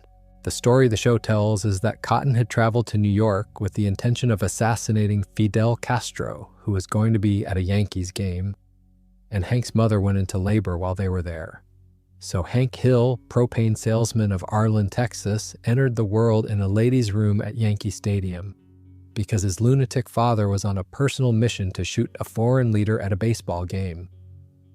And this fact haunts Hank because being born in New York to a man as devoted to Texas as Hank is feels like a stain he can never wash off. It's a wonderful bit of writing because it takes the single thing Hank is proudest of, his Texan identity, and puts a tiny crack right through the middle of it, all thanks to his father. What I find genuinely interesting about Cotton is how the show handles his eventual departure. Without going into every detail, the series does, in time, give Cotton an ending. And it's played with more feeling than a man that awful might seem to deserve. Because for all his cruelty, he's Hank's dad. And losing a parent is losing a parent, even a terrible one. The show understands that complicated grief, the way you can mourn someone who is rotten to you, the way the loss can be real even when the relationship was mostly pain. It doesn't ask you to suddenly love Cotton, it just lets Hank feel the weight of it, which is truer to life than a tidy reconciliation would have been. Cotton is, in the end, the darkest corner of a fundamentally warm show, and I think he's essential to it precisely for that reason. A show this gentle needs a bit of genuine bite somewhere, or the sweetness gets cloying. Cotton is the bite. He's the reminder that Arlen isn't a fantasy where everyone's lovely, that some people really are just difficult and mean and impossible, and that you have to find a way to live around them anyway. Hank spends his whole life doing exactly that, quietly, without complaint, being a better father than he was fathered. And when you see it that way, the whole Hank and Bobby story we keep coming back to is really a 3-generation story. Cotton, who couldn't love Hank properly. Hank straining every day to love Bobby better than that. And Bobby, soft and funny and secure, growing up loved in a way his grandfather could never have managed. That's the quiet arc running under the whole thing. Each generation trying to hand the next one a little more warmth than it got. Cotton's the starting point of it, the cold soil the whole thing grows out of. Every family's got a Cotton somewhere back down the line, I reckon, right next to the hills, on the other side of that fence Hank cares so much about, live the Sovanusen phones, and they're worth their own little wander because the relationship between the two households is one of the show's cleverest bits of everyday comedy. The dad is Con, an ambitious, status-obsessed, extremely competitive man, and his wife is Min, and their daughter is Connie, who becomes very important to Bobby's story. The running joke that anchors the whole thing arrives in their very first scene and never really lets up. When Con moves in, Hank and his friends standing in the alley are trying to work out where he's from, and they ask in that clumsy, well-meaning, faintly hopeless way whether he's Chinese or Japanese. And Con, exasperated, has to explain that he's Laotian, from Laos. And the guys just stare at him blankly, and he tries again, and it still doesn't land. It's a beautifully observed little exchange about the specific way people can be not quite racist and not quite kind, just genuinely cluelessly ignorant, meaning no harm and causing plenty of mild offense anyway. And the show keeps it going for years. Khan's origins remain a source of gentle confusion for the alley gang basically forever. And it's always funny because it's always true to how those men would actually be. Khan himself is a great foil for Hank because he's driven by exactly the things Hank isn't. Khan is obsessed with status, with money, with getting ahead, with proving he's more successful and more sophisticated than his neighbors. He looks at Hank and his friends and sees rednecks, hillbillies, and he's not shy about saying so. Where Hank finds deep contentment in a modest life done well, Khan is forever striving, forever comparing, forever a bit dissatisfied. And the friction between those two worldviews, the contented man and the striving man living either side of a fence, drives a lot of lovely comedy. They can't stand each other and they're stuck with each other, which, as anyone with neighbors knows, is the most realistic relationship on the whole show. Underneath the friction, though, the show is fond of the Seuvenusen phones and takes them seriously as people. Min has her own ambitions and her own pride. And Khan, for all his snobbery, is revealed over time to be a more complicated and sometimes sadder figure than he first appears. A man under real pressure, chasing an idea of success that keeps moving away from him. The show doesn't just use them as the exotic neighbors to bounce jokes off. It lets them be a whole family with their own inner life, which, again, is more than a lot of shows of that era bothered to do. The real sweetness, though, is Connie and Bobby. Connie is Khan and Min's daughter, bright and studious and under a lot of pressure from her parents to excel.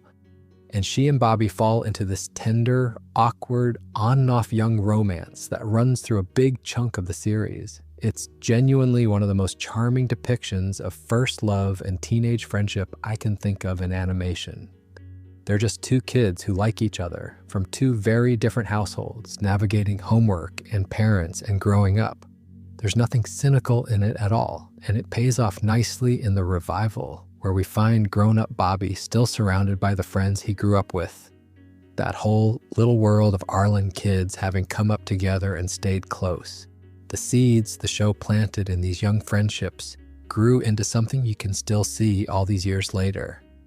There's a bit of hidden history here that ties right back to how the show began. Remember that original pilot we talked about, the very first version Judge and Daniels put together? Well, one of the storylines that got cut from that early version was about a Laotian family moving to Arlen. It didn't fit the pilot in the end, so it was pulled out. But the idea was too good to lose, so it went off and became its own episode later on, the one that properly introduces the neighbors and their arrival on the street. So the Seuvenusen phones were baked into the show from the absolute beginning. They just got held back and given their own proper entrance rather than being crammed into the first episode. I like knowing that. They weren't an afterthought added to freshen things up. They were there in the very first draft, waiting for the right moment. We touched earlier on a change that came with the revival, so I'll only mention it lightly here rather than go back over it. But it feels right to note it in a section about this family specifically. When the show came back, the decision was made to have Khan voiced by a Laotian, or at least an Asian performer for the first time, which felt like a natural and overdue bit of care for a character who had been part of the furniture for so long. It's a small change, but it sits well with everything the family has always represented on the show. This ongoing good faith attempt to take a family who could so easily have been a lazy stereotype and instead treat them as real, full, complicated people living their own lives right next door. Because that's the thing about the fence between the hills and the Seuvenusen phones, isn't it? It's a real fence, a thing Hank genuinely cares about maintaining, and it's also the show's neatest little symbol. Two families, two cultures, two completely different sets of values, right up against each other, occasionally irritating each other, occasionally helping each other, mostly just getting on with the business of living side by side. That's America, the show seems to be saying, not in any grand speechy way, just quietly, through the daily fact of Hank and Khan squinting at each other over the property line year after year, never becoming friends exactly, never becoming enemies exactly, just neighbors. which is its own kind of relationship and a more honest one than most shows would dare to leave it at. There are two more folks I can't leave out of this wander because they round out the little world so nicely. Let's start with Bill, the fourth man in the alley, the one we haven't given his due yet. Bill Dauterive is, bless him, the saddest of the group and one of the most quietly heartbreaking characters on the whole show. He's a divorced army barber, cutting hair on a small military post near Arlen, and his defining feature is a deep, bone-deep loneliness. His wife left him, he never got over it, and he drifts through the series in a fog of low-grade despair, occasionally rousing himself to some doomed bit of hope before sinking back down. Stephen Root, who voices him, gives Bill this soft, wounded, gentle quality that makes you ache for the man even while you're laughing at his latest misfortune. Here's the detail about Bill that I think is genuinely brilliant because it's such a sharp bit of writing. Bill's family, the Dauterives, were apparently people of real distinction. He's descended from a decorated, celebrated Confederate general, a man of glory and importance and grand family legacy. And Bill is the end of that line. A lonely, balding, depressed barber living alone, pining for an ex-wife who won't come back, is what all that supposed family greatness finally dwindled down to. There's something almost unbearably poignant in that. All those generations of Dauterive pride and standing. And here's Bill at the bottom of it, cutting hair and eating alone. The show gets a lot of dark comedy out of Bill's misery, but it never quite lets you forget that the misery is real, that he's a good-hearted man who just got dealt a rough hand and can't seem to climb out of it. What redeems Bill's whole situation and what keeps his storylines from being simply grim is the group. Hank and the others look after Bill. Not in a soppy, talk-about-your-feelings way, that's not their style at all. But they keep an eye on him. They pull him back from the edge of his worst spirals, invite him along, give him somewhere to be. When Bill goes to a genuinely dark place, and the show does, occasionally and carefully let him go there, his friends notice, and they do something about it in their gruff, undemonstrative, standing in an alleyway. It's a lovely, understated portrait of male friendship as a kind of quiet life support system. Nobody says, "I'm here for you, mate." They just make sure Bill's there in the alley with a beer week after week, and that turns out to be its own way of saying it. And then there's Luann, who we've met already, but who deserves a proper look at her own story because her arc is one of the sweetest in the whole run. Luann is Hank and Peggy's niece, and she comes to live with them at the very start of the series after her home life falls apart in fairly dramatic fashion involving her mum, her dad, and a fork, which the show refers to with a straight face, and I'll leave at that. So she arrives as this young woman with a chaotic trailer park background, sweet-natured but a bit lost, and she moves into the Hills house and becomes part of the family. Her ambitions are lovely and very her. She goes to beauty school wanting to make something of herself doing hair, and she hosts, of all things, a Christian puppet show on local public access cable television. A little homemade program with puppets, teaching gentle moral lessons, broadcasts on the sort of channel almost nobody watches. It's such a specific, tender, slightly ridiculous detail, and it tells you everything about Luann. She's earnest, she means well, she's reaching for something bigger than the life she came from, in her own small, sincere way. Luann's story has real sadness in it too. Early on, she has a boyfriend, Buckley, and he dies in a propane-related accident of all things, given the show he's in. And that loss genuinely changes her. She becomes more thoughtful, more searching, a bit more grown up. It's one of those places where the show quietly let a young comic character carry real grief and be altered by it, rather than snapping back to normal the next week. Out of that, over time, she grows into a more independent, more settled person, which is a genuinely satisfying journey to watch across the seasons. And eventually, she finds Lucky.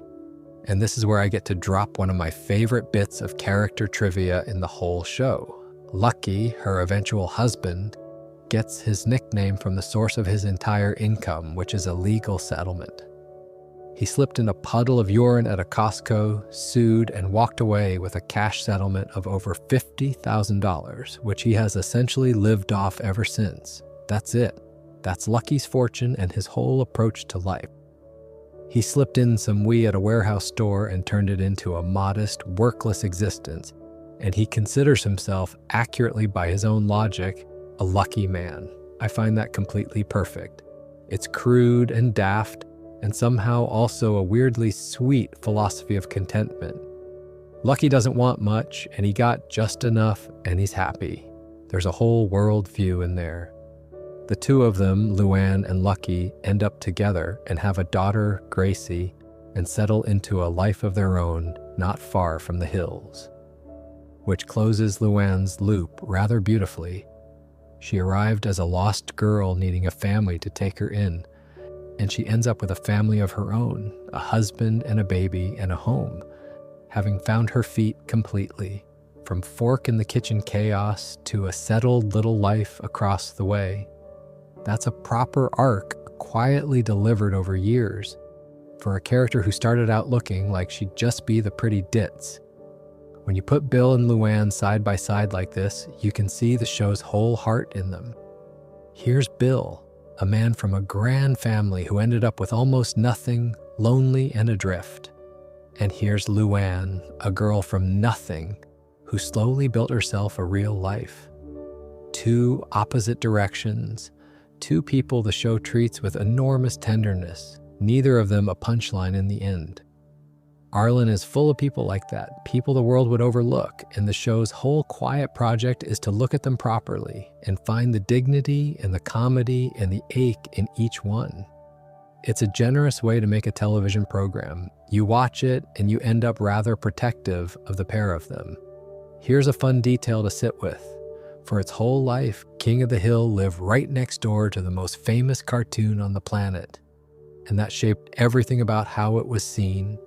It was born, remember, because Fox wanted a companion for The Simpsons, and for years the two of them anchored Fox's Sunday night animation block together, one right after the other. So King of the Hill was forever the quieter sibling, sharing a bedroom with the loudest, most successful kid in the house. And I think that's genuinely part of why the show never got quite the credit it deserved while it was on. The Simpsons was the phenomenon, the merchandise empire, the cultural landmark. King of the Hill was the gentle, understated one running in its wake, and it was easy to overlook. It didn't have catchphrases plastered on lunchboxes in the same way, mostly. It didn't do the big, splashy guest star events for headlines. It just did its steady, careful job, week after week, being one of the most consistently good shows on television and drawing a fraction of the attention. There's something a bit poignant in that, but also something very fitting, because being quietly excellent while the flashier thing gets the glory is more or less Hank Hill's entire personality. The show lived out its own values in the schedule. It did get its due from the people paying close attention.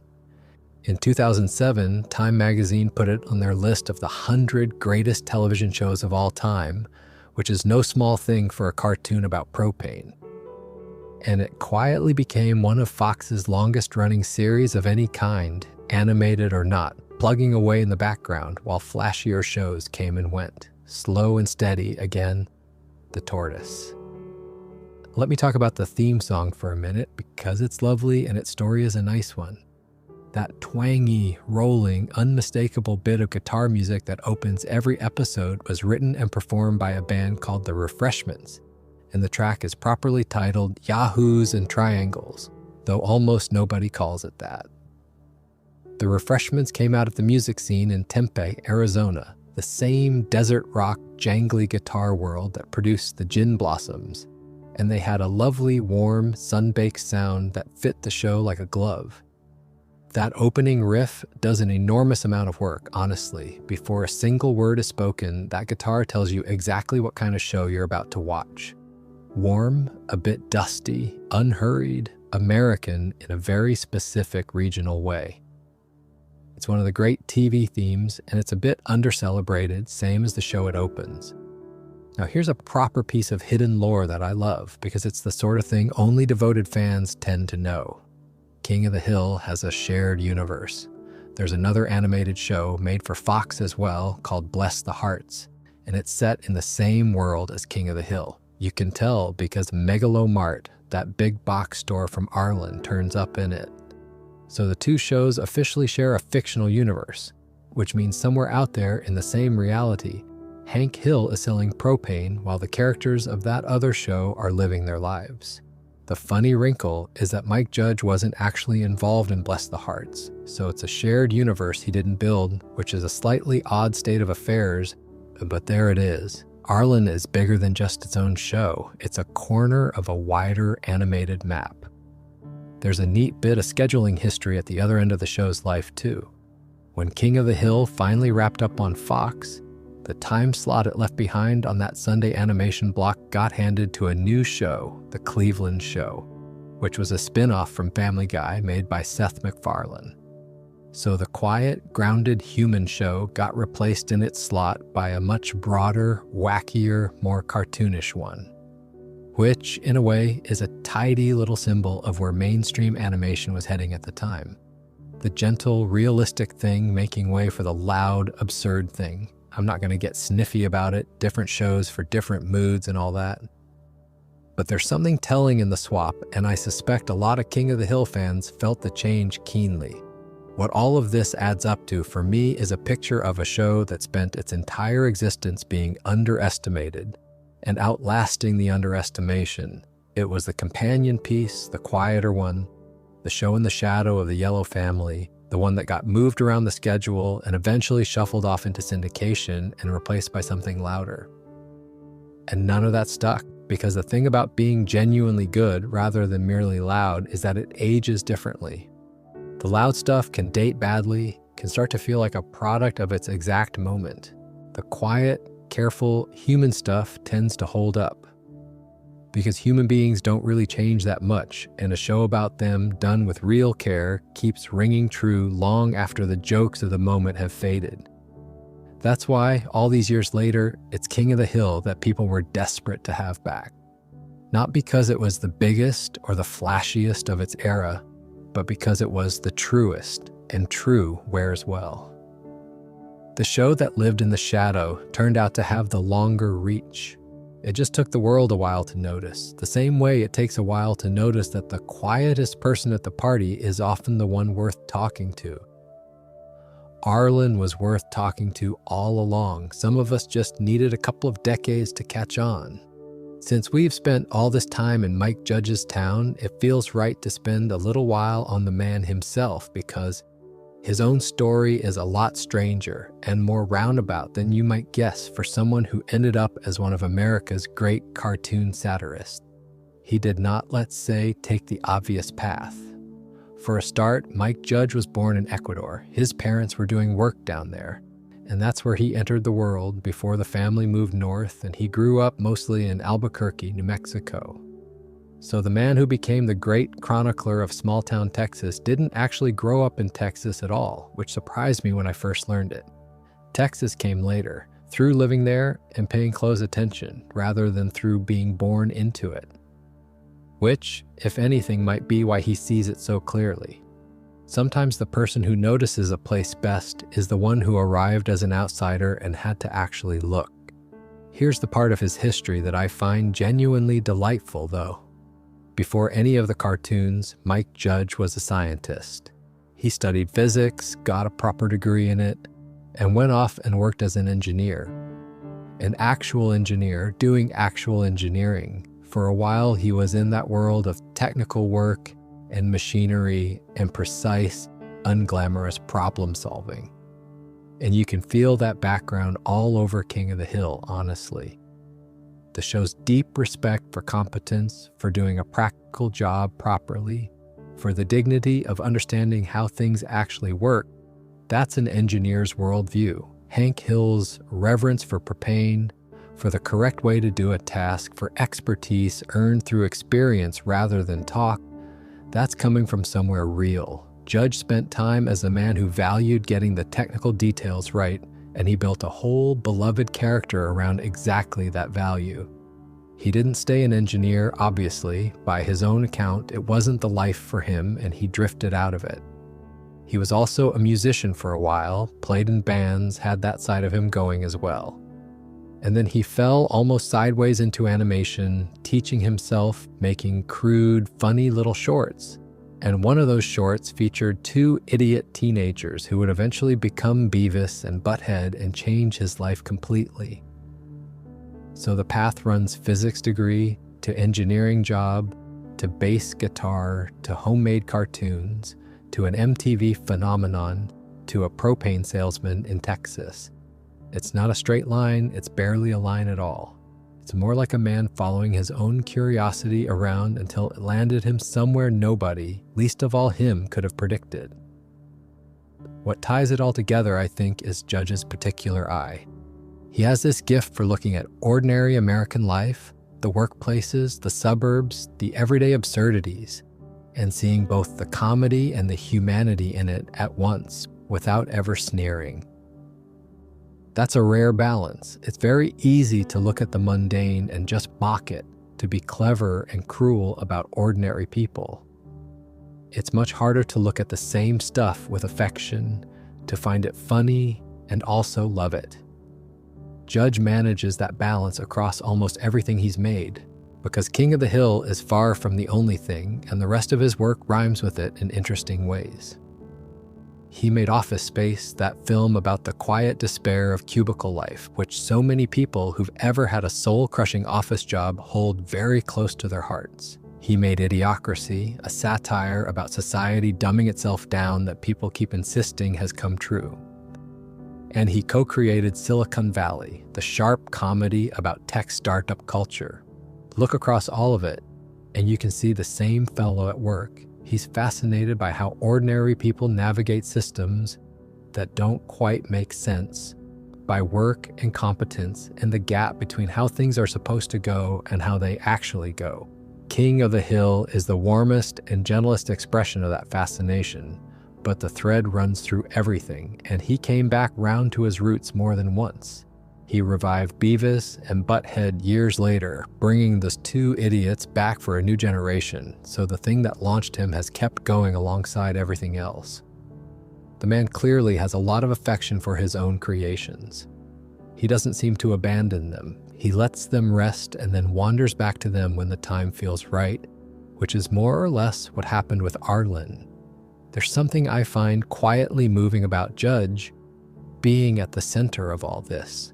Here's a man who was, by training and by his early career, a physicist and an engineer, a person of technical precision. And what he chose to do with his life, in the end, was make deeply humane, deeply warm comedies about ordinary people. He took an engineer's eye for how things really work and pointed it at people instead of machines. And the result was Hank Hill, a character who is, in a way, Judge's whole sensibility made flesh. A precise, competent, decent man who cares enormously about doing things properly and who is also full of feelings he can barely express. That's a self-portrait, whether Judge meant it as one or not. And he voices Hank himself, don't forget. That measured, careful, warm Texas drawl is Judge's own voice, shaped and slowed and deepened into Hank. So the man who dreamed up Arlen is also, quite literally, its leading citizen. When Hank stands in his garage and reveres a well-made tool, or stands over a barbecue with his son, or stands in the alley with his friends saying, "Yep, that's Mike Judge in there," an Ecuador-born, physics-trained, ex-engineer cartoonist speaking as a Texan propane salesman who irons his jeans. It's a lovely, unlikely bit of alchemy. And it's the reason the whole thing feels so true. It was made from the very center outward by someone who genuinely understood and genuinely loved the quiet, decent, ordinary world he was drawing. You can't fake that. It shows in every frame. We keep circling back to Hank's job, and I think it's finally time to give it the proper attention it deserves. Because the world of Hank's work is a whole little universe of its own. And it's where a lot of the show's best running jokes live. Hank works at Strickland Propane, selling gas and equipment to the good people of Arlen. And the shop is run by his boss, Buck Strickland, who is one of my favorite supporting characters in the whole thing. Buck is an old-school Texas businessman, a big, boozy, gambling, womanizing rogue of a man who really ought to have run his company into the ground years ago through sheer bad behavior. He drinks too much, chases women who aren't his wife, makes terrible decisions, and generally behaves like a man with no impulse control whatsoever. And yet Hank worships him. To Hank, Buck Strickland is a mentor, a father figure, a great man of commerce, an idol. And the gap between who Buck actually is and who Hank believes him to be is a source of enormous gentle comedy across the series. Hank keeps having to bail Buck out of the messes his appetites get him into, and keeps refusing to see the obvious truth about the man because Hank needs Buck to be the hero he's decided he is. It's a bit like Dale and the situation in his own home, actually. Both men choosing not to see a large, obvious thing because seeing it would cost them something they can't bear to lose. In Hank's case, it's the belief that hard work and loyalty are rewarded and that his boss is a man worth being loyal to. Hank's devotion to selling gas is total, and it's the engine of one of the show's most enjoyable ongoing conflicts, which is his holy war against charcoal. To Hank, propane is not merely a fuel. It is the correct fuel, the clean fuel, the fuel of reason and progress and good taste. And charcoal, by contrast, is filth. Charcoal is chaos. Charcoal is what unserious, sloppy people cook with. There's a whole recurring bit where the very mention of someone grilling with charcoal, or worse, with a charcoal and lighter fluid setup, sends Hank into a state of quiet horror. The idea that anyone would choose that mess over the clean blue flame of a proper propane grill genuinely wounds him. It's a brilliant bit of characterization because it takes something completely trivial, a preference in barbecue fuel, and reveals it to be, for Hank, a deep moral and philosophical position. How a man cooks his meat tells Hank everything he needs to know about that man's soul. And honestly, we all know someone like that about something. Hank's just unusually devoted about gas.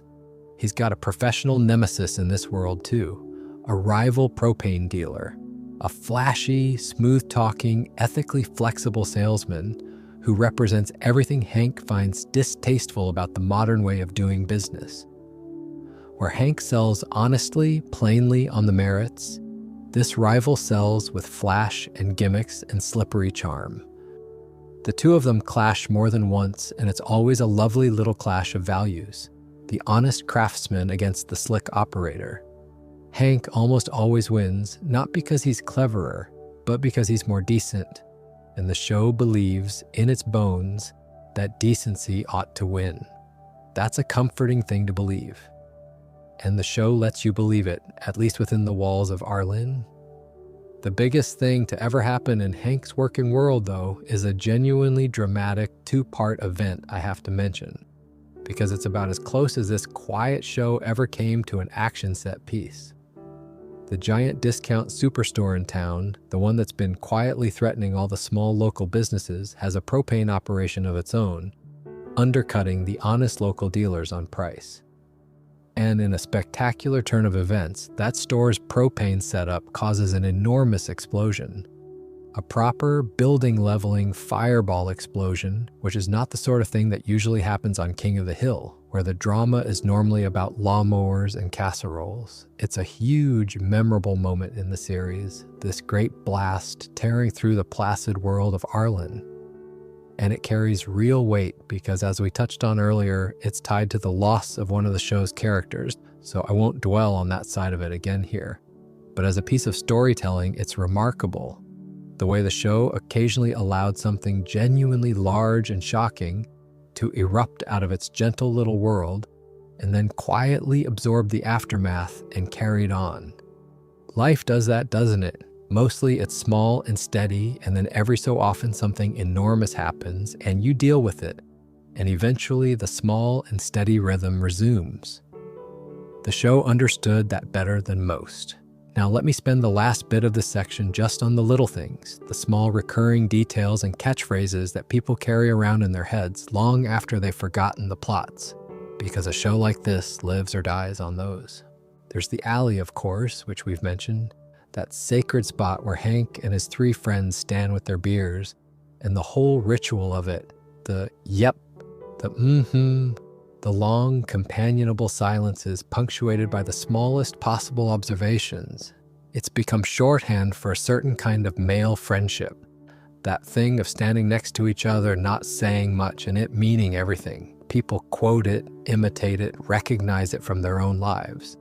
It's one of the most accurate depictions of how a lot of men actually are with their closest friends that I've ever seen on television. Not a lot of words, just presence. There's Hank's particular way of expressing distress, this strangled, wordless little cry he lets out when something's gone badly wrong or become too much. A sort of anguished bwah. It's the sound of a man whose emotions are far too big for the tiny opening he allows them to escape through. All that feeling, and only that little squeezed out noise to carry it. It tells you everything about how tightly Hank is wound. There's his baffled, loving verdict on his own son, that resigned little observation that the boy just isn't right, which we've already spent proper time on, so I'll only tip my hat to it here. It's probably the single most quoted line from the whole show, and it works because it's equal parts exasperation and love, a father completely failing to understand his child and adoring him anyway. And there's Hank's truck, which he loves, with a devotion that borders on the spiritual. Hank's relationship with his vehicle is another of those places where the show quietly nails a certain kind of man. The truck isn't just transport, it's an extension of him, a thing to be maintained and respected and kept just so, a source of genuine pride. When anything threatens the truck or when Hank has to let someone else so much as touch it, you feel the stakes as keenly as you would in any thriller, because to Hank it matters that much. It's daft, and it's also completely real, and holding both of those at once is the show's whole magic trick. The show even, memorably, built an entire storyline around a very personal medical complaint of Hank's, a plumbing issue of his own, handled with such tact and such comic delicacy that it became one of the more talked about episodes. Only King of the Hill could take something that intimate and mildly embarrassing and turn it into a warm, funny, oddly touching half hour about a man's dignity. That was the range of it. It could do a building-sized explosion one week and a quiet, awkward, deeply human medical worry the next, and treat both with exactly the right weight. None of these things are big. A fuel preference, a well-kept truck, a strangled little cry. 3 men in an alley saying almost nothing to each other, and yet they're the bits that stuck, the ones people quote and grin about years later, long after the actual plots have gone a bit fuzzy. Which tells you something about the show and maybe something about the rest of us too, though I'll leave that where it is for now. Before we get to the tender part, there's one more thing I want to point at, and it's something you probably absorbed without ever consciously noticing, which is the way the show looks. Because the visual style of King of the Hill is doing an enormous amount of quiet work, and it's every bit as considered as the writing. Think about how most cartoons of his era looked: bright, exaggerated, bouncy, characters with rubbery limbs and wild expressions, worlds where the colors pop and anything can stretch or squash for a gag. King of the Hill went completely the other way. Its whole look is muted, grounded, almost deliberately plain. The colors are sun-faded and dusty, all warm browns and pale blues, and the washed-out green of a lawn that's seen a hot Texas summer. Nothing pops. Nothing is trying to grab you. It looks, honestly, a bit like a memory of a place rather than a cartoon of one. And the people look like people. This is the bit I really appreciate. The characters have realistic proportions and realistic body shapes. They're not glamorous. They've got the soft middles and the receding hairlines and the slightly slumped postures of actual middle-aged folks in an actual suburb. Bill is balding and sad-bodied. Hank has that specific, stiff, careful way of holding himself. Nobody is drawn to look like a hero or a bombshell. They're drawn to look like your neighbors, and that choice does a huge amount to make the emotional realism land.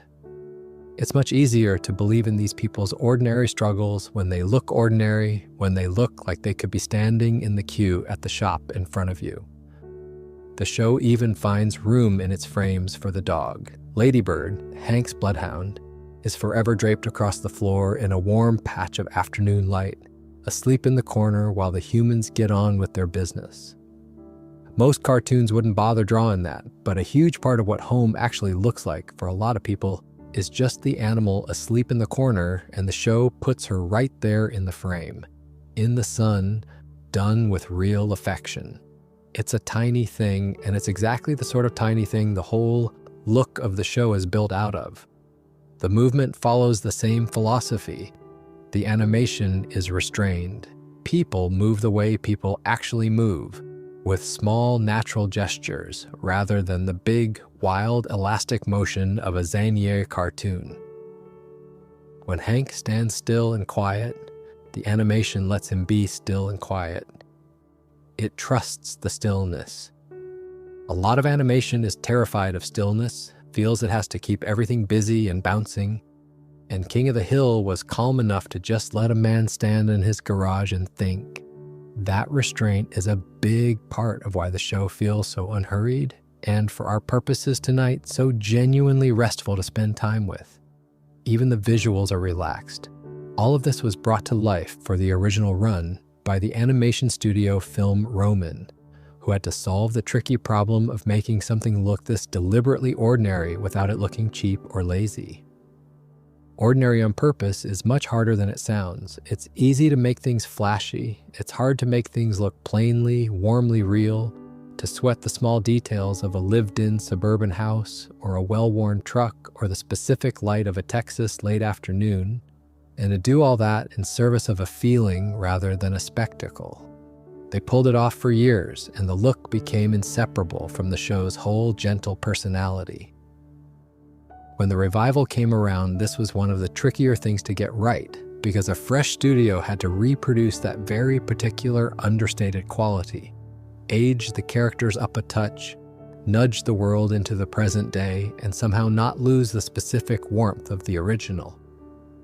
By most accounts, they managed it, keeping that faded, grounded, comfortable look intact while quietly modernizing it.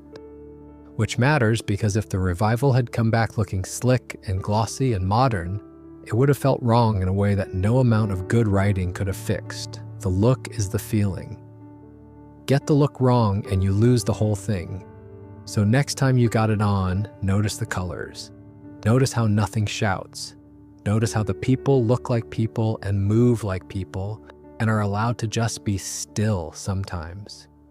It's all a choice, and it's all pulling in the same direction as everything else we've talked about tonight, toward the quiet, the ordinary, the real. A show about unshowy people drawn in an unshowy way, and lovely precisely because of it. There's a lesson in there somewhere about how the plainest looking things are often the ones with the most going on underneath, but I'll not labor it. You get the idea. Arlen was never trying to dazzle you. It was only ever trying to feel true, and it looked exactly as true as it felt. I want to slow down a bit for this part because it's the tender bit and it deserves a gentle hand. A show that runs this long and then comes back after this long is always going to have gathered some sadness along the way. King of the Hill has carried more than its share, and the way the new season chose to hold those losses is, I think, genuinely thoughtful. So let's just talk about it softly. The first loss came right at the end of the original run, and it's one a lot of people still feel. Brittany Murphy, who voiced Luann, passed away in December of 2009, only a few months before the last episodes aired. She was very young, and because her death sits so close to the show's original ending, the two things have become a little tangled in people's memories, which makes it a hard thing for the show to ever address directly. There's a bittersweet detail in her history with the show, actually. As the series went on, Murphy became a proper film star, one of the most in-demand actors around for a stretch, and that meant she wasn't always available. So Luann appeared less in some of the middle seasons, and the writers had to work around her. Then, by her own request, Luann got a bigger role again later on, including the whole lovely arc where she meets and falls for Lucky and finds her own feet. So even during the original run, the show was already learning how to move gracefully around an absence.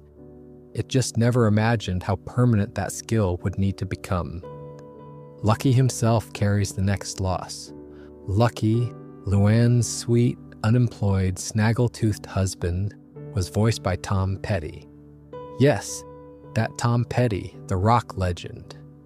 He was written specifically to look a bit like Petty, the idea being described as Tom Petty without the success, and when the team went after the man himself, it turned out he was a fan of the show and happily stepped into the booth. He gave Lucky this laid-back, philosophical, good-hearted quality that made a character who could have been a joke into someone you were genuinely fond of. Petty passed away in 2017, so by the time the revival came around, both halves of that couple, Luann and Lucky, had lost their voices for good. Then, closer to the new season, 2 more losses landed, both painful in different ways. Johnny Hardwick, who we talked about earlier, the stand-up who became Dale off the back of a comedy set about his father, passed away in 2023. And here's the aching part. He'd already started recording his lines for the revival. He was coming back as Dale. He'd done real work on it before he died. So the new season actually uses his recordings for a stretch of episodes, 6 of them, which means Hardwick's Dale genuinely lives on in the revival in his own voice, which is a small mercy. For the rest, a familiar name stepped in. Toby Huss, who you'll remember already voiced Cotton and Con in the original, took over as Dale, and the way Huss described his approach is lovely and humble. He said he wasn't trying to copy Hardwick.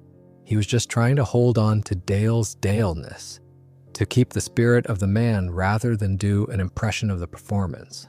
I think that's exactly the right instinct. And the most recent loss came just before the revival arrived. Jonathan Joss, who voiced John Redcorn, died in the summer of 2025 at 59 after being shot. It was sudden and shocking, and it hit the show's whole extended family hard. Like Hardwick, Joss had come back for the revival and had begun recording, having done lines for a handful of episodes. In fact, only hours before he died, he'd posted a video of himself walking around, talking cheerfully about the work he'd already done on the new season. So his John Redcorn is in there too, one last time.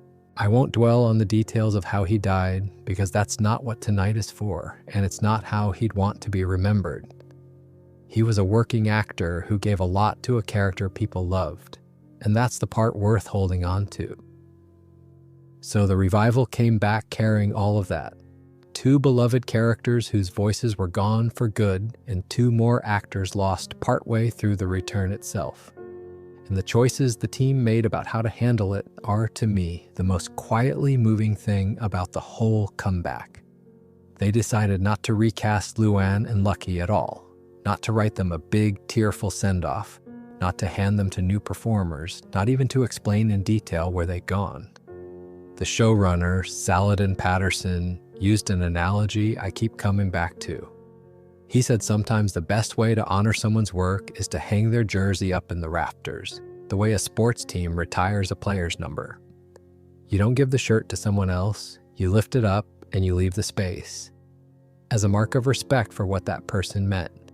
So Luann and Lucky simply aren't in the new season. They've presumably moved on with their lives, off somewhere with their daughter, and the show lets that be. It trusts you to understand. But it doesn't ignore them either, and this is the bit that gets me. In the Hills living room, there's long been a family portrait on the wall. In the revival, if you look, there's now a picture of Luann and Lucky hanging just below it, their jersey in the rafters. And in one episode, a Tom Petty song plays, Running Down a Dream, a little nod to the man and the music he brought to the show. No dialogue about it, no heavy moment, just a photograph on a wall and a song in the background for anyone who knows to notice. That's how you honor someone without turning their memory into a plot device. For Hardwick and Joss, the approach was similar but its own thing. Their characters, Dale and John Redcorn, go on living their ordinary lives in Arlen, unbothered exactly as they should. But the episodes carry end-of-episode tributes to the two men, a quiet acknowledgement outside the story rather than inside it. So the town stays whole, and the real people get thanked, and the two things don't have to collide. There were other respectful changes too. Khan, the Hill's neighbor, is now voiced by Ronnie Chieng, the comedian, which makes him the first Asian performer to play the character, a small correction the team clearly felt was overdue. And a few other recurring parts were recast with an eye toward doing right by them. What strikes me about all of it is the restraint. It would have been so easy to milk these losses, to build big emotional set pieces around them. Instead, the show did the harder, kinder thing. It hung the jerseys in the rafters, tucked a photo on a wall, played a song, said thank you where thanks were due, and then let its little town carry on. Which is, when you think about it, the most King of the Hill response imaginable. Grief handled the way Hank would handle it, quietly, decently, without a fuss, and with more feeling underneath than anyone quite says out loud. And then, against most people's expectations, they brought it back. 15 years after it went off the air, Hank Hill returned to television, and the story of how that happened is a slow, patient one, which honestly suits the show down to the ground. The idea of a revival had been floating about for ages. As far back as 2017, Mike Judge and Greg Daniels were having early conversations with Fox about bringing the show back. Judd talked in interviews about wanting to age the characters up if they ever did it, to actually let Bobby be older, to acknowledge that time had passed rather than freezing everyone in amber. But the timing kept not quite working, and then the whole thing got tangled up in a much bigger business shuffle. The complication was the enormous deal where Disney bought up a huge chunk of 21st Century Fox. In that deal, Disney got the studio that made King of the Hill, but not the Fox broadcast network itself, which left the show's home a bit up in the air. The people who owned it and the channel it used to air on were suddenly two different companies. So a straightforward return to Fox stopped being straightforward. Meanwhile, Judge and Daniels had gone off and started their own animation company together, which they called Bandera Entertainment. And reviving King of the Hill was near the top of their wish list. It came together properly at the start of 2023, when Hulu stepped in and ordered the revival. That turned out to be a rather nice fit. On a streaming service, the show didn't have to chase the massive live ratings a network demands. It could just quietly do its thing for the people who loved it and let the numbers add up over time, which is a much healthier environment for a show whose entire personality is gentle and unhurried. There were a few more delays after that, including the long writer's strike that slowed a lot of television down, so the wait stretched on a bit. But eventually, the new season, counted as the 14th, arrived in the summer of 2025, dropping all 10 of its episodes at once on Hulu. And the setup they came up with to handle the time jump is genuinely clever and very in keeping with the show's whole grounded approach. Rather than hand-wave the missing years, they gave Hank and Peggy a proper reason to have been away. The pair of them had gone off to Saudi Arabia, where Hank took a propane job, of all things, to build up a retirement nest egg. Only Hank Hill would spend his golden years selling propane on the other side of the world. So the new season opens with the two of them coming home, retired now, to an Arlen that's changed while they were gone, which is a lovely device because it lets Hank be the fish out of water in his own hometown. The world has moved on, the town is different, and here's this steady, old-fashioned man trying to make sense of all of it. There's a whole trailer gag of him grumbling that he doesn't know how to sort someone out over a video call, but he'll figure it out. That's a very good use of the years that have passed. Bobby, meanwhile, has grown all the way up. He's 21 now, living in Dallas, chasing his dream as a chef, running a restaurant with some of his old classmates, which, if you think back to that whole thread about Hank and Bobby finally connecting over food and grilling at the end of the original run, is a genuinely satisfying place to find him. The soft kid who loved comedy and never fit his dad's idea of a son has grown into a young man doing something creative with food on his own terms. The show planted that seed years ago and let it grow up off-screen. There was a change behind the scenes, too, on the animation side. The studio that had drawn the original run, Film Roman, had shut down back in 2019. So the new season is animated by Titmouse instead, a fresh set of hands bringing Arlen back to life. And by most accounts, they managed the tricky thing of keeping it looking and feeling like itself while gently updating it, aging the characters a touch, moving the town into the present day without losing the specific, warm, slightly faded quality that made it what it was. As for how it went down well. Really well, actually, which I don't think everyone expected. The season landed a 98% approval rating with critics, the sort of number a 14th season of anything has no business earning. It was the biggest adult animation premiere in years on the service, pulling in something like 4.4 million views in its first week. And the interest it generated spilled right back into the old episodes, with the whole franchise reportedly passing 1 billion hours of watch time across the streaming platforms. People didn't just watch the new one, they went back and rewatched the whole thing, which is exactly what you'd hope for. The revival sent everyone back to Arlen, and Hulu clearly noticed because they committed to more. The show got renewed for further seasons, taking it well beyond the comeback, with the next batch already lined up to arrive in 2026. So this isn't a one-off nostalgia hit that says its goodbyes and vanishes again. It's a proper ongoing return. Arlen is open for business, and it's staying open for a good while yet. What I find quietest and nicest about all this is the shape of the whole story. A show that got canceled, uncanceled, shuffled around the schedule, and finally trailed off into syndication without much of a send-off. By any normal reckoning, that should have been the end of it, a fondly remembered thing from the past. And instead, all these years later, here it is again, with a whole new audience waiting alongside the old one, all of them glad to be back on Rainy Street, the tortoise of animated sitcoms, plodding along, ending up exactly where it wanted to be. I mentioned right at the start that there wasn't going to be a big finish, and I meant it, so I'm not about to spring one on you now. But I do want to land somewhere before I let you go. There's a line of thinking I keep coming back to with this show. Most of the cartoons that grew up alongside got their laughs by making the world bigger and stranger, people turning into monsters, towns getting destroyed and rebuilt by the next episode, the sheer cartoonness of it all. King of the Hill went the other way entirely. It made the world smaller and truer. Its idea of a big episode was a man worrying about his lawn, or trying to talk to his son, or standing his ground over some small point of principle that nobody else in the room even cares about. And that turned out to be a surprisingly deep well. You can go back to it again and again, and it never quite runs dry because ordinary life never runs dry. There's always another quiet, funny, slightly sad little thing about being a person that a show like this can notice. That's really what all the behind-the-scenes stuff we've wandered through tonight adds up to when I think about it. A man coming off a loud hit and choosing to make something gentle. A writer brought in to help who fell in love with the place and helped build its soul.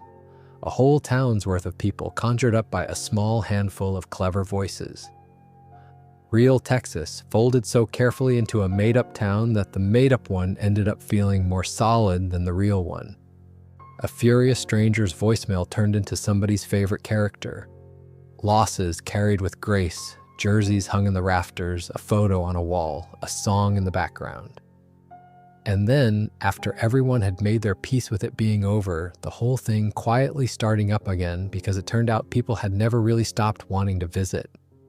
I find that a genuinely comforting story to sit with, honestly. It's a story about how the unshowy things last, about how doing something ordinary with real care can quietly outlive all the flashier stuff going on around it. Hank Hill would approve of that as a moral, I think, though he'd probably be a bit embarrassed to have it said out loud, and he'd change the subject to propane at the first opportunity. And the nice thing, the thing that lets me end this without any sadness, is that it isn't finished. There's more Arlen coming, more of Hank squinting at a changed world and deciding to figure it out anyway. More of Bobby, all grown up and doing his own thing. More standing in the alley, more yep and More of that lawnmower sound 2 gardens over on a warm afternoon. The town's still there. It's just a little older now, same as the rest of us. So that's where I'll leave you tonight. Back on that quiet street with the fence and the grass and the good, stubborn, decent people who live there. Nothing much happening and nobody in a hurry to make it happen. Which, when you get right down to it, might be the most restful place on television. Sleep well. I'll see you on the next one.